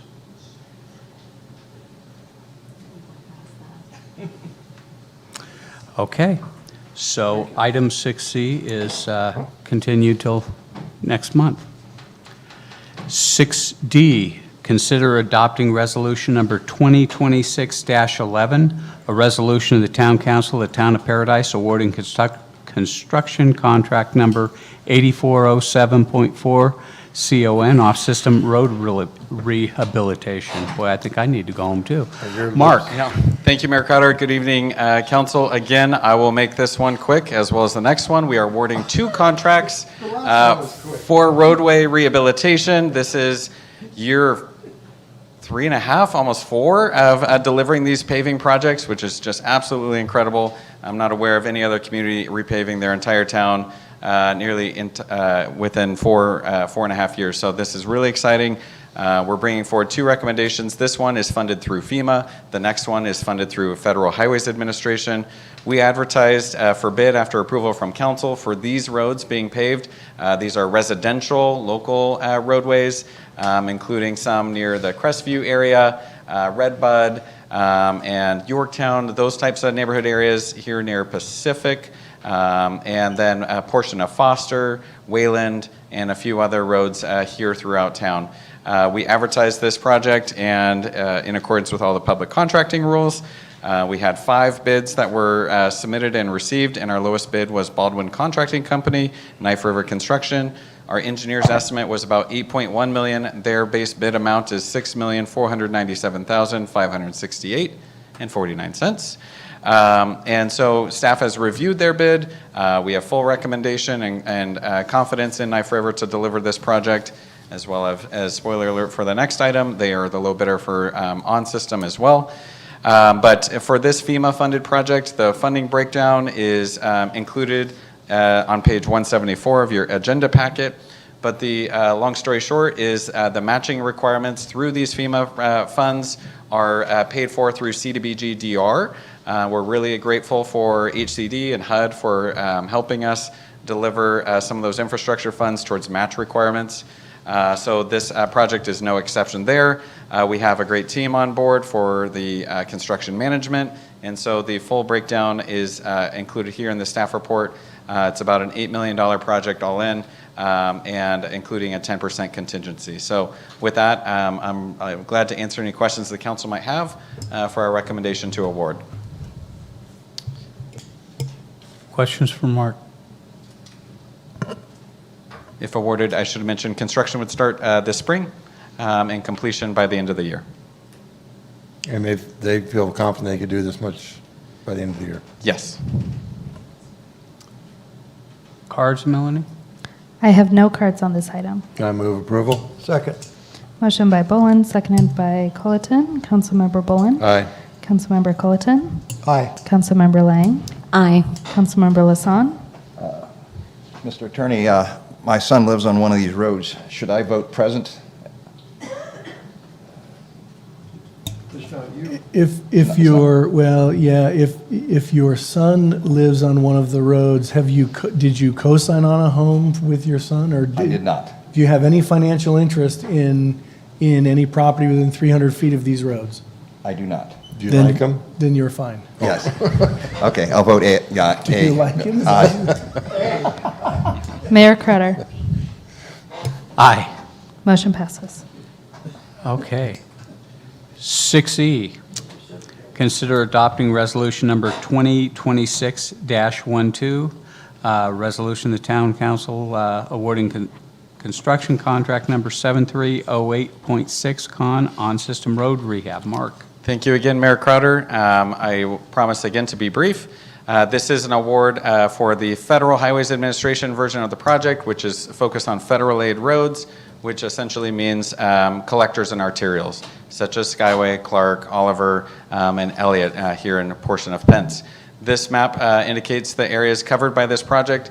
It's actually a little bit more expensive because these are arterials. They require more traffic control. They're wider in some spots, and so we issued a request for bids and received 4 bids. Our engineer's estimate was $10.2 million, and our low bid was, again, Baldwin Contracting, Knife River Construction, at $8,252,766.70.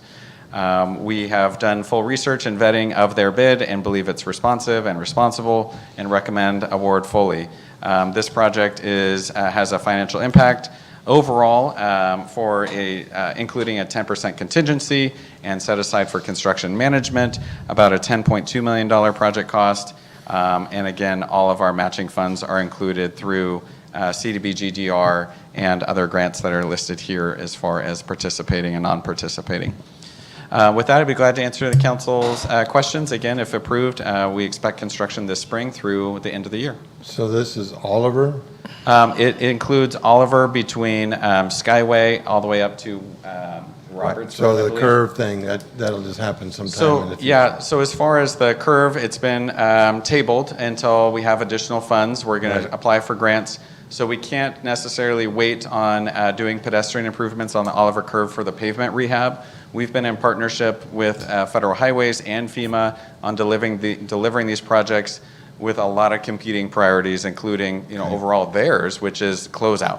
And so for a project that has no funding, we really need to deliver this road rehab. But if we do get funding for the curve to have a new sidewalk on the outside of the curve, we'll be able to add that on without completely disrupting the whole layout of the road itself. Okay. So Are we waiting until after the main line go in on Skyway? yes. And then paving it? So all of this is phased behind PG&E and PID work on Clark and Skyway I respectively. think they're starting their main line. Yes. Yes, and so, again, all of this is coming behind, everything's closed out, we're in, and all of that work is finished. Thank you. Yes. Does Knife River have any carryover from last year that they have to complete this year along with these two items? Striping. Yeah, there's some final punch list and striping items, we're Just still punch list? navigating that, Okay. but no paving. No paving. There was actually some work postponed from last year because we ran out of time. That was ultimately pulled from that contract, specifically the lower portion of Pence and the portion of Elliott, so that those could be done at night, or at least the portion of Elliott done at night, not the portion of Pence. Anyhow, temperatures were an issue. It was best to just advertise it as included in the 2026 version. Yep. What's PID's time schedule for the Skyway water pipes improvement? Be done by June. Huh? Yep. Be done in June. Yeah, Yes. Okay, so, yeah.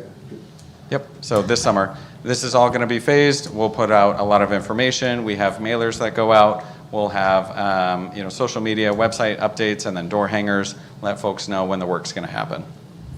Mark, I can't remember the name of it, but we had implemented some additional accountability pieces for our road projects a couple of meetings ago. Yes. Were those implemented in time to get into these contracts, or is that something that? So I'll have to be clear. The temporary improvements, as far as temporary patching, those are related to utility projects and encroachment permits, maintaining temporary paving.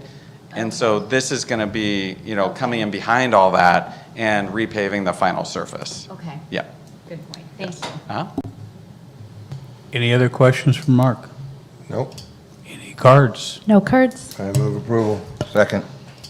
Motion by Bolin, seconded by Lasson. Councilmember Bolin? Aye. Councilmember Culleton? Aye. Councilmember Lang? Aye. Councilmember Lasson? Aye. And Mayor Carter. Aye. Motion passes.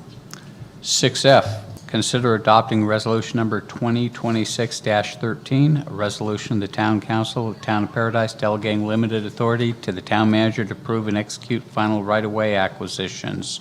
Mark?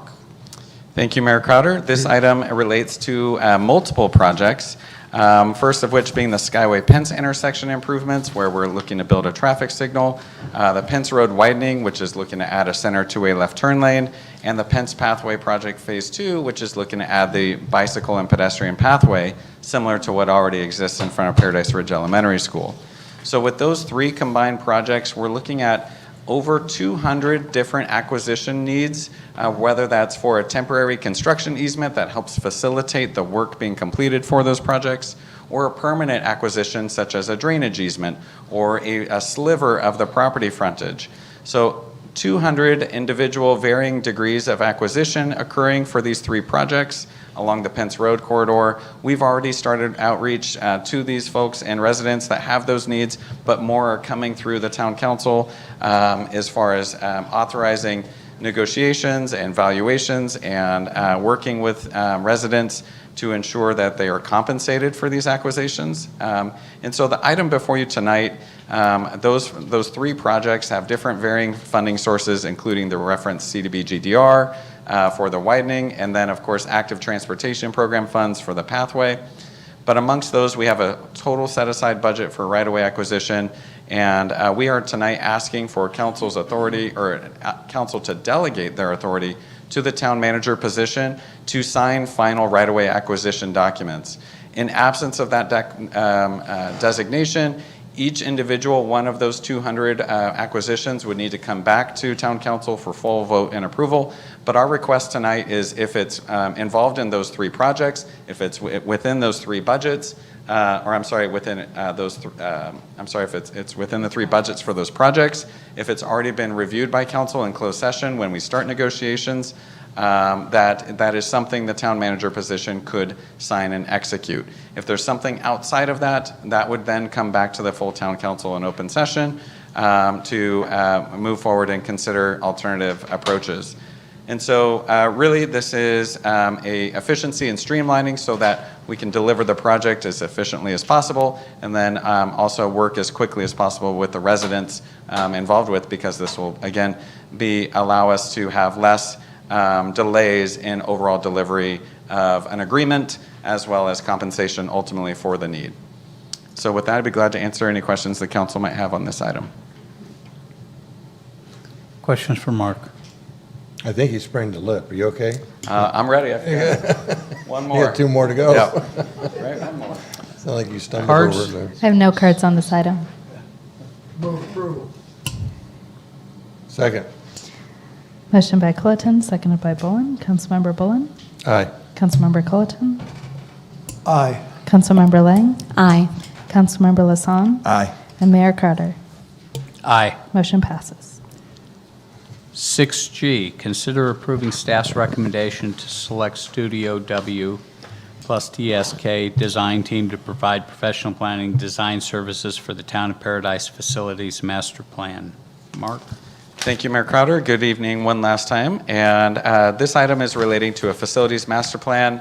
As a result of the 2018 Camp Fire, the Town of Paradise lost multiple town-owned facilities, including Fire Station 83, which at the time was being leased to Butte EMS, our Public Works Corporation yard, and several ancillary structures. Since that time, recovery of town facility has been constrained by unresolved insurance claims that have now been resolved.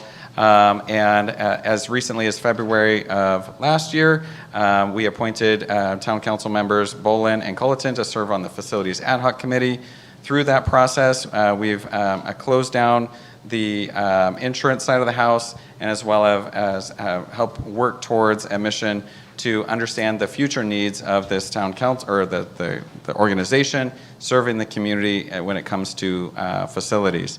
On October 14th, 2025, Council acknowledged our progress report from that committee. We established a long-range facilities fund and directed staff to pursue a consultant-led facilities master plan and Courtyard Fire Station 82 planning effort. On November 12th, 2025, Council approved the release of a request for proposals for the facilities master plan and Courtyard Fire Station 82 planning design services. We received 7 proposals. Really grateful. I can't speak highly enough about the teams that submitted proposals. We are extremely grateful for their time and effort in trying to be a part of our recovery. An evaluation committee for those proposals was convened, consisting of Councilmember Culleton, our capital projects manager, our senior maintenance worker, and myself. This committee reviewed and scored the proposals using the published criteria. We scored and ranked them. Rankings prevail. If the top firm is ranked number 1, they get a point of number 1. If the lowest ranked firm is 7, they get a number 7. So what you can see is the lowest number, a summation of the ranking, ultimately is the best score. So I want to be clear about that. But with that said, this was an easy selection process because our committee unanimously recommended Studio W and TSK, especially after reviewing their proposal and checking their references with Paradise Unified School District. Studio W was responsible for or instrumental in partnering with PUSD and their facilities master plan, and we've seen all of the successes and the leadership that the district has shown in delivering their facilities. And so it's with great confidence that we can recommend Studio W to help us as well. So with that, the selected consultants will be responsible for the preparation of a townwide facilities master plan. Again, helping us come up with an effort. What do we do with what limited funds we have and where? To that end, it includes an early site selection and feasibility analysis for the corporation yard, which from a consensus perspective appears to be one of the top priorities for our facilities recovery, especially for a public works team that is part of my department. I can say that it is a high priority. They've been working at a temporary location there in the downtown with a lot of equipment and materials down there, in a really desegregated, a segregated fashion between the Corporation Yard on American Way and their facilities downtown. But with that, the goal is to expedite site selection and get to work while the townwide facilities master plan. What do we do with all of our buildings? What's our long-range maintenance liability? What needs to be done with emergency services, whether that be Fire Station 82, the Paradise Police Department? Aging infrastructure is abound, and this facility here at Town Hall is no exception.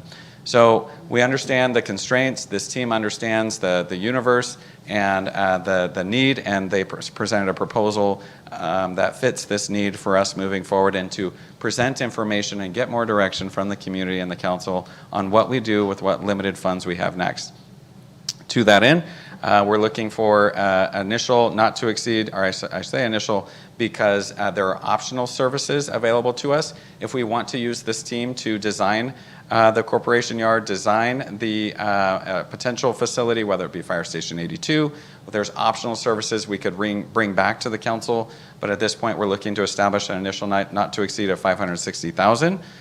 Again, we're operating out of a long-range facilities fund based out of insurance proceeds that have occurred through the settlement most recently and the initial allocation from our provider of over $9 million. And so we know we're not going to be able to deliver every facility recovery item we need, but certainly we need to know where we can best fit those funds to meet the services that we require. So with that, I'd be glad to answer any questions the council may have. Schedule-wise, if approved and awarded, we'll schedule a kickoff meeting, continue to inform the the facilities committee, and then the council for those key decision points when decisions need to be made. This is not something that if there's a recommendation we need to build X, Y, and Z first, that staff is going to go ahead and take that on. Those come back to you in deliverable reports that you can act on. I just want to say that I was on that scoring team, and the other people on the scoring team were younger and bigger than me. So after being held down for a little bit, I voted yes. That's why it was unanimous. Okay, maybe that wasn't it. Okay, maybe I just told a lie. First time ever. Sorry. It was a good endeavor. And Mark's right. That team was the best. They scored the best, and they've worked in town on the schools and a whole bunch. So they're pretty committed. So it's a good deal. I have every confidence in Studio W, and I'm excited to see them as our consideration. Any other questions or comments from Mark? Any cards? I have no cards on this item. Move approval. Second. Motion by Bowen, seconded by Colleton. Councilmember Bowen. Aye. Councilmember Colleton. Aye. Councilmember Lang. Aye. Councilmember Lassonde. Aye. And Mayor Carter. Aye. Motion passes. 6H, consider approving the creation and authorization of a workforce development program coordinator position. And I'm going to adopt resolution number 2026-15, a resolution of the Town Council of Town of Paradise, approve job classification descriptions, and adopt resolution 2026-16, a resolution of the Town Council of the Town of Paradise, adopting an amendment to the salary pay plan to include workforce development program coordinator. With that, Colette. Good evening, Mayor and Council. Thank you for the opportunity to present this item, and thank you to Mark for letting me get a word in edgewise tonight. I appreciate that. It's tough. It was. You did a good job. So this is another item in reference to the Workforce Development Program project, which is funded by CDBG-DR. We talked about this several meetings ago. There were several items that came from that. We are working with our partners very hard to get this project going. And part of that is to hire a term position that would be a town staff member, but a term position. So it would be, it would end after 2 years. And they would oversee this program. It would be a program coordinator position within my department, and they would oversee all of the day-to-day operation of this program. They would oversee, in addition to myself and Brian Selecki, the administrative consultant that we currently have an RFP out to hire, which we're bringing back to council in March, and to oversee this very complex program. As you recall, we have multiple partners who are delivering services when it comes to curriculum and education, as well as building adjustments and equipment.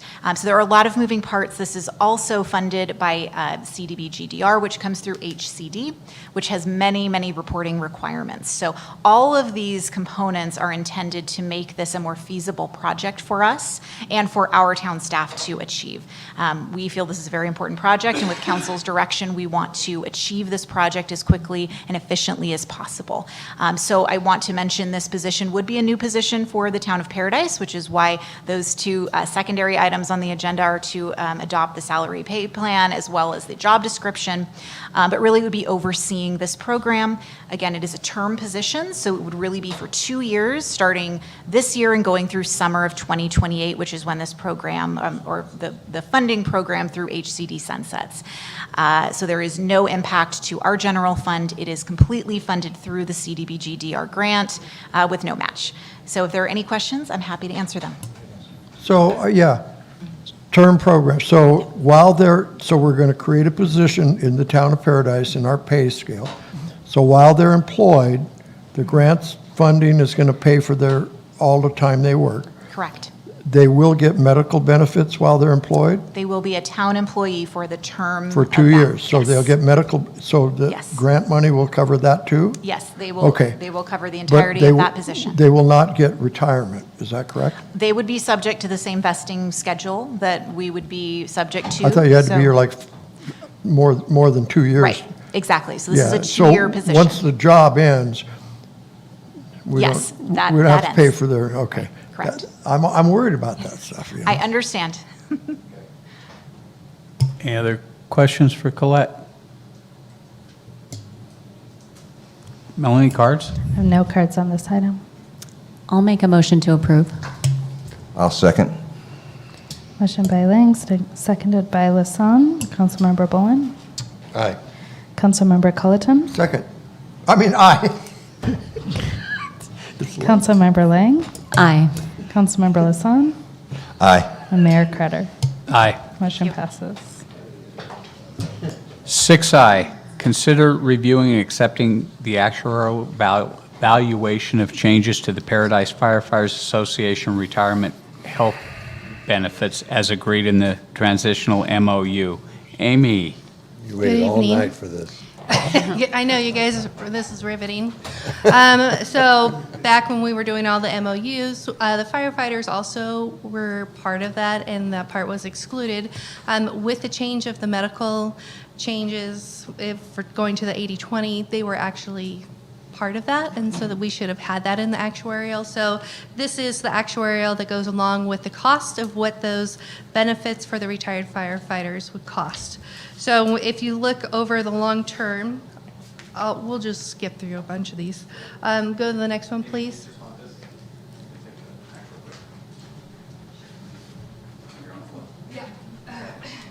Okay, so part of the items that we have to do is present the GASB 75, which is what we're doing at this point. We're looking at the liability changes and how that affects us.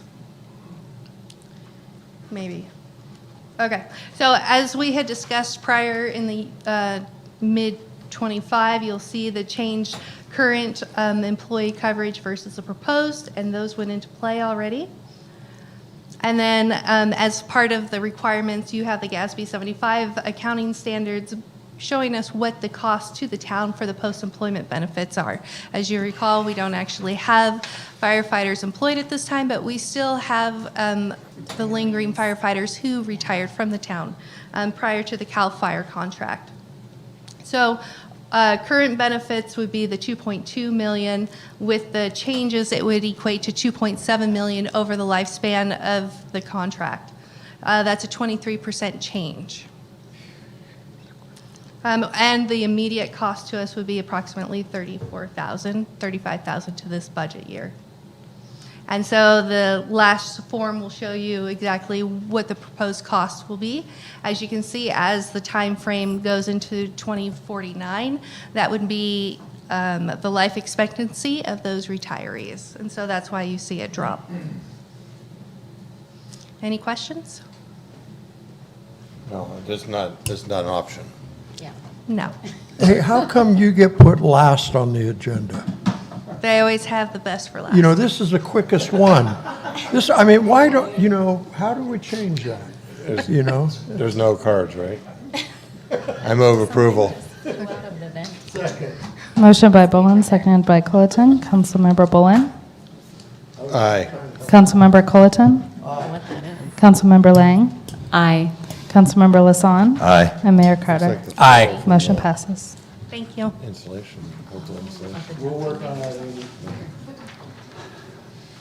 Okay. Didn't come out my nose. 7A1, discuss changing the name of the Town Council Chambers to Doug Lamalfa Town Council Chambers, and this is an item I brought forward.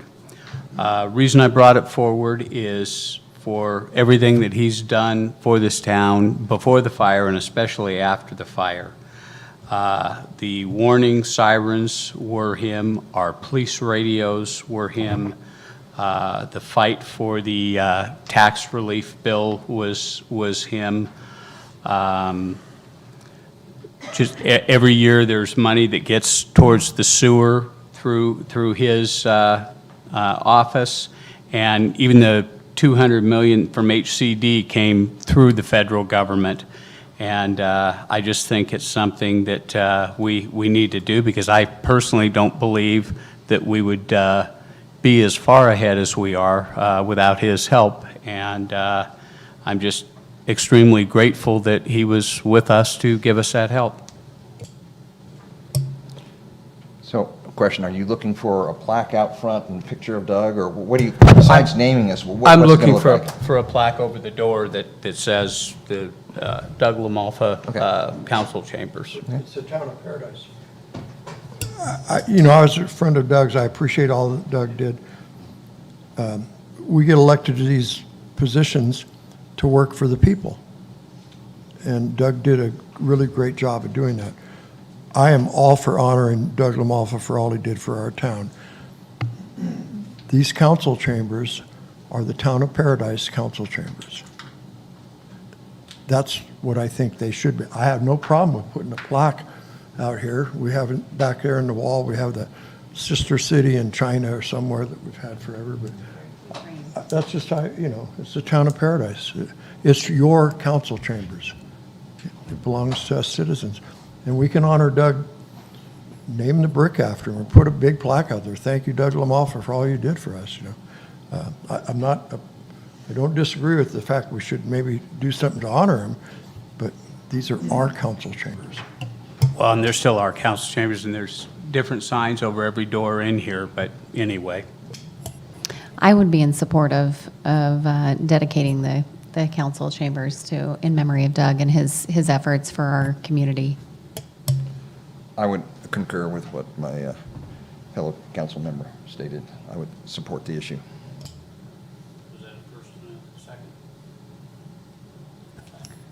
Are we, is this an action Is this thing? a Can voting I make- thing, or we got to bring it back, don't we? Yeah, I think we have to bring it back. It's got to come back. Is that right? Everybody kind of puzzled over there. We almost slipped that by, though. Everybody's tired. You could have just gone with it. Are we right? We can't vote on it, right? Yeah, I think with something like this, you would want to have a formal vote. You know, So we if got to you're bring gonna- that back. Yes, you need to bring it back. Okay, so the direction is to bring it back, is that what we're saying? Correct. Okay. So let's make directions to bring it back for next council meeting. And that you would work with the staff to design what it is we're going to have out front. Well, I mean, it can be a We very, haven't voted on it yet. I know, but it's part of the... You're assuming. It's part of what he has to bring back. I don't just want, oh, we're going to name it after. What are we going to do with it? okay, yeah, Yeah, have staff tell us what we should do. that's, What color will it That's up to them. yes, let's. Okay, council reports on committee representation. Greg? We had our PID meeting. Those are always good. I mean, just always come away with everybody thinking, you know, it's good for us to dialogue and hear each other's next quarter or so. So that's good. Didn't have LAFCO. They didn't have anything to, really to go through, so we didn't have that this month. I don't know, there was another couple things, but it's too late. That's good. Let's see, we had a couple of town manager hiring committee meetings, which are moving along nicely. I think we have interviews starting next week, so that's moving forward. I was able to take a job walk on the Paradise Elementary School construction site, which was really exciting. It's, you know, you drive by there every day and you see lots of progress, but actually walking the site is really exciting. You can almost feel it, like it's real. We had a couple of sewer committee meetings last month. That's also moving along, as you heard in the update earlier. I'm excited to see the progress with that. And I know there's a lot of, there's going to be a lot of discussion with the recent developments in it, but that's part of the process. And so that's all welcome. Got to participate in a fire truck push-in ceremony. Check that off my bucket list. Didn't know what that was before. That was pretty cool. We had our PUSD liaison meeting, also very productive. COC meeting, nothing super exciting there. The Butte County Fire Safe Council board meeting. We had our first insurance committee meeting, which was, I think it was very, oh yeah, yes. I think that was productive. I think we kind of started to just define our goals, and we're going to come back with some more measurable accountability type action items and get a to-do list out there, see what we can do to make a difference. I attended the Upper Ridge Community Council meeting, which was actually very informative. I know that isn't here within the jurisdiction of the town, but they're our neighbors, and that does weigh in on us in a lot of ways. We did have our final downtown committee meeting. That committee is sunsetting and then going to be rescoped here in March to encompass a greater economic development committee affecting the whole town. And then wrapped up the last month with a Rotary crab feed, which is a good time. And that was it. Yeah, I had 10 different meetings this month, but in the sake of the time, I'm not going to cover all 10. I'll just cover the top 4. First one was the PID meeting that Councilmember and I attended. I'm sorry, getting late. One of the things that came up of interest was the PID folks have roads that they own, and we have fire hydrants that we own, and they're looking for a way to transfer where it makes sense that they should own the fire hydrants, and they want to give us the roads, but of course, we're not too interested in having roads that don't meet standards over. So there's discussions on that item, and there'll be, something that'll happen with it. On fire hydrants, we collect the money and then give it to them to fix it, so it doesn't make sense. But anyways, that was brought up. It'll come up again, and we'll work through that. I did attend the art selection project that for the utility boxes. We selected 10 different arts, and it will be it was sent out, or has it been sent out? It was sent out to the company that will make the decals. That'll put them on the remaining utility boxes that the town owns shortly. I attended several town management recruitment meetings, and we're very close to making a recommendation. Hopefully after the Thursday meeting, we'll have a recommendation for the council to review and select a town manager. Not that we don't like the one we currently have, but he's just interim, and so we know we can't use him full-time. And then finally, I attended the downtown Phase 3 final meeting, and that's the phase that will give us an implementation plan that will help us head towards redoing the downtown, getting businesses back in there. And that's all I want to cover. Sorry, Greg, had a mental block on your name for just a second. What did I do?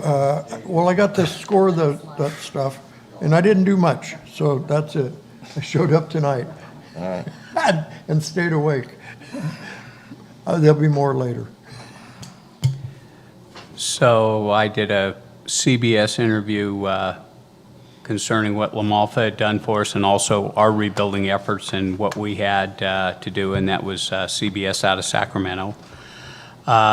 attended Butte County Oversight Board, a sewer meeting, new fire truck dedication, and I had to exude a little more effort because Heidi kind of slacked pushing that engine.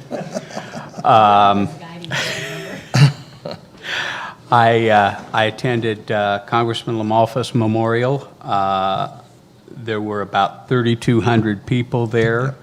I was probably one of the greatest honors I've ever had. His wife asked me to be one of the speakers. There were 6 speakers, and none of us knew what the others were going to say, and every one of us described Doug the same way. And anyway, I attended a meeting on the Hope Plaza where that's going to end up with handing it back to the town.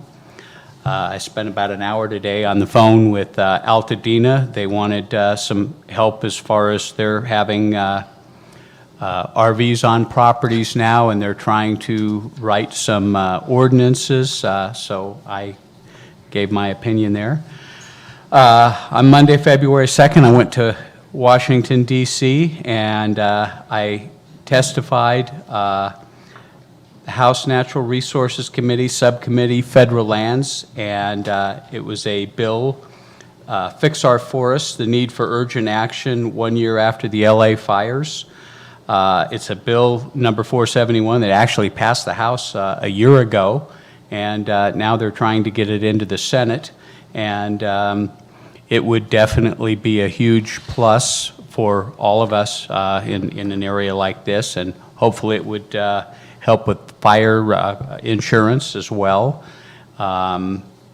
They were very interested in our testimonies. I got to also, the gentleman that created Watch Duty was also speaking, so he and I had some conversations. That was kind of neat. So hopefully this bill will come back. I just got a couple questions that were directed to me that I have to answer and get back to him. So hopefully that'll end up something good, and so that's all I've got. And We're getting the triangle back to the town? we've always owned it. We never gave up ownership of it. Oh, shoot. No, I thought we were. no. The property we always kept. We let them do their thing in it. But we did not, yeah, we never gave up ownership of it, and that's correct. I could have sworn we did, but okay. No, nope, I stand corrected. nope, nope. That's what I heard, but obviously didn't happen. It was always ours. Okay. We never, Can ever relinquished ownership of Done it. at the PRPD.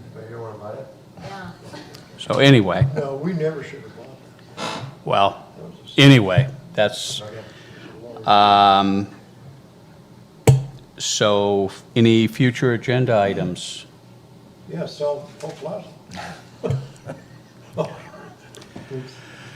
So 8, staff communication, town manager report. So no report. I think my assistant town manager said it all, so I think we're good. Thank you for that, Mike. He did a great job, by the way. He had a lion's share of everything, did a fantastic job, so thank you. So now we have another item to finish up in closed session, so we're going to adjourn now into closed session. And we're going to take a 5-minute break. So can we give it to PRPD? Can we give, it's a Well, plaza. I would never, that's what I want to get rid of, but I don't like this setup. But anyway. Yeah, but I'm saying, can you somehow give it to them, do you think? Do we I have? don't think They probably won't want it? There's some safeguards to it, so it's not horrible. Okay. But it's not, we're working on that, and we've got, Okay. we got some stuff to still. Oh, good. Okay, I'll stay out of it. I was just wondering. No, I think we should have done it right from the get-go, Yeah. get rid of the damn thing. Yeah. And again,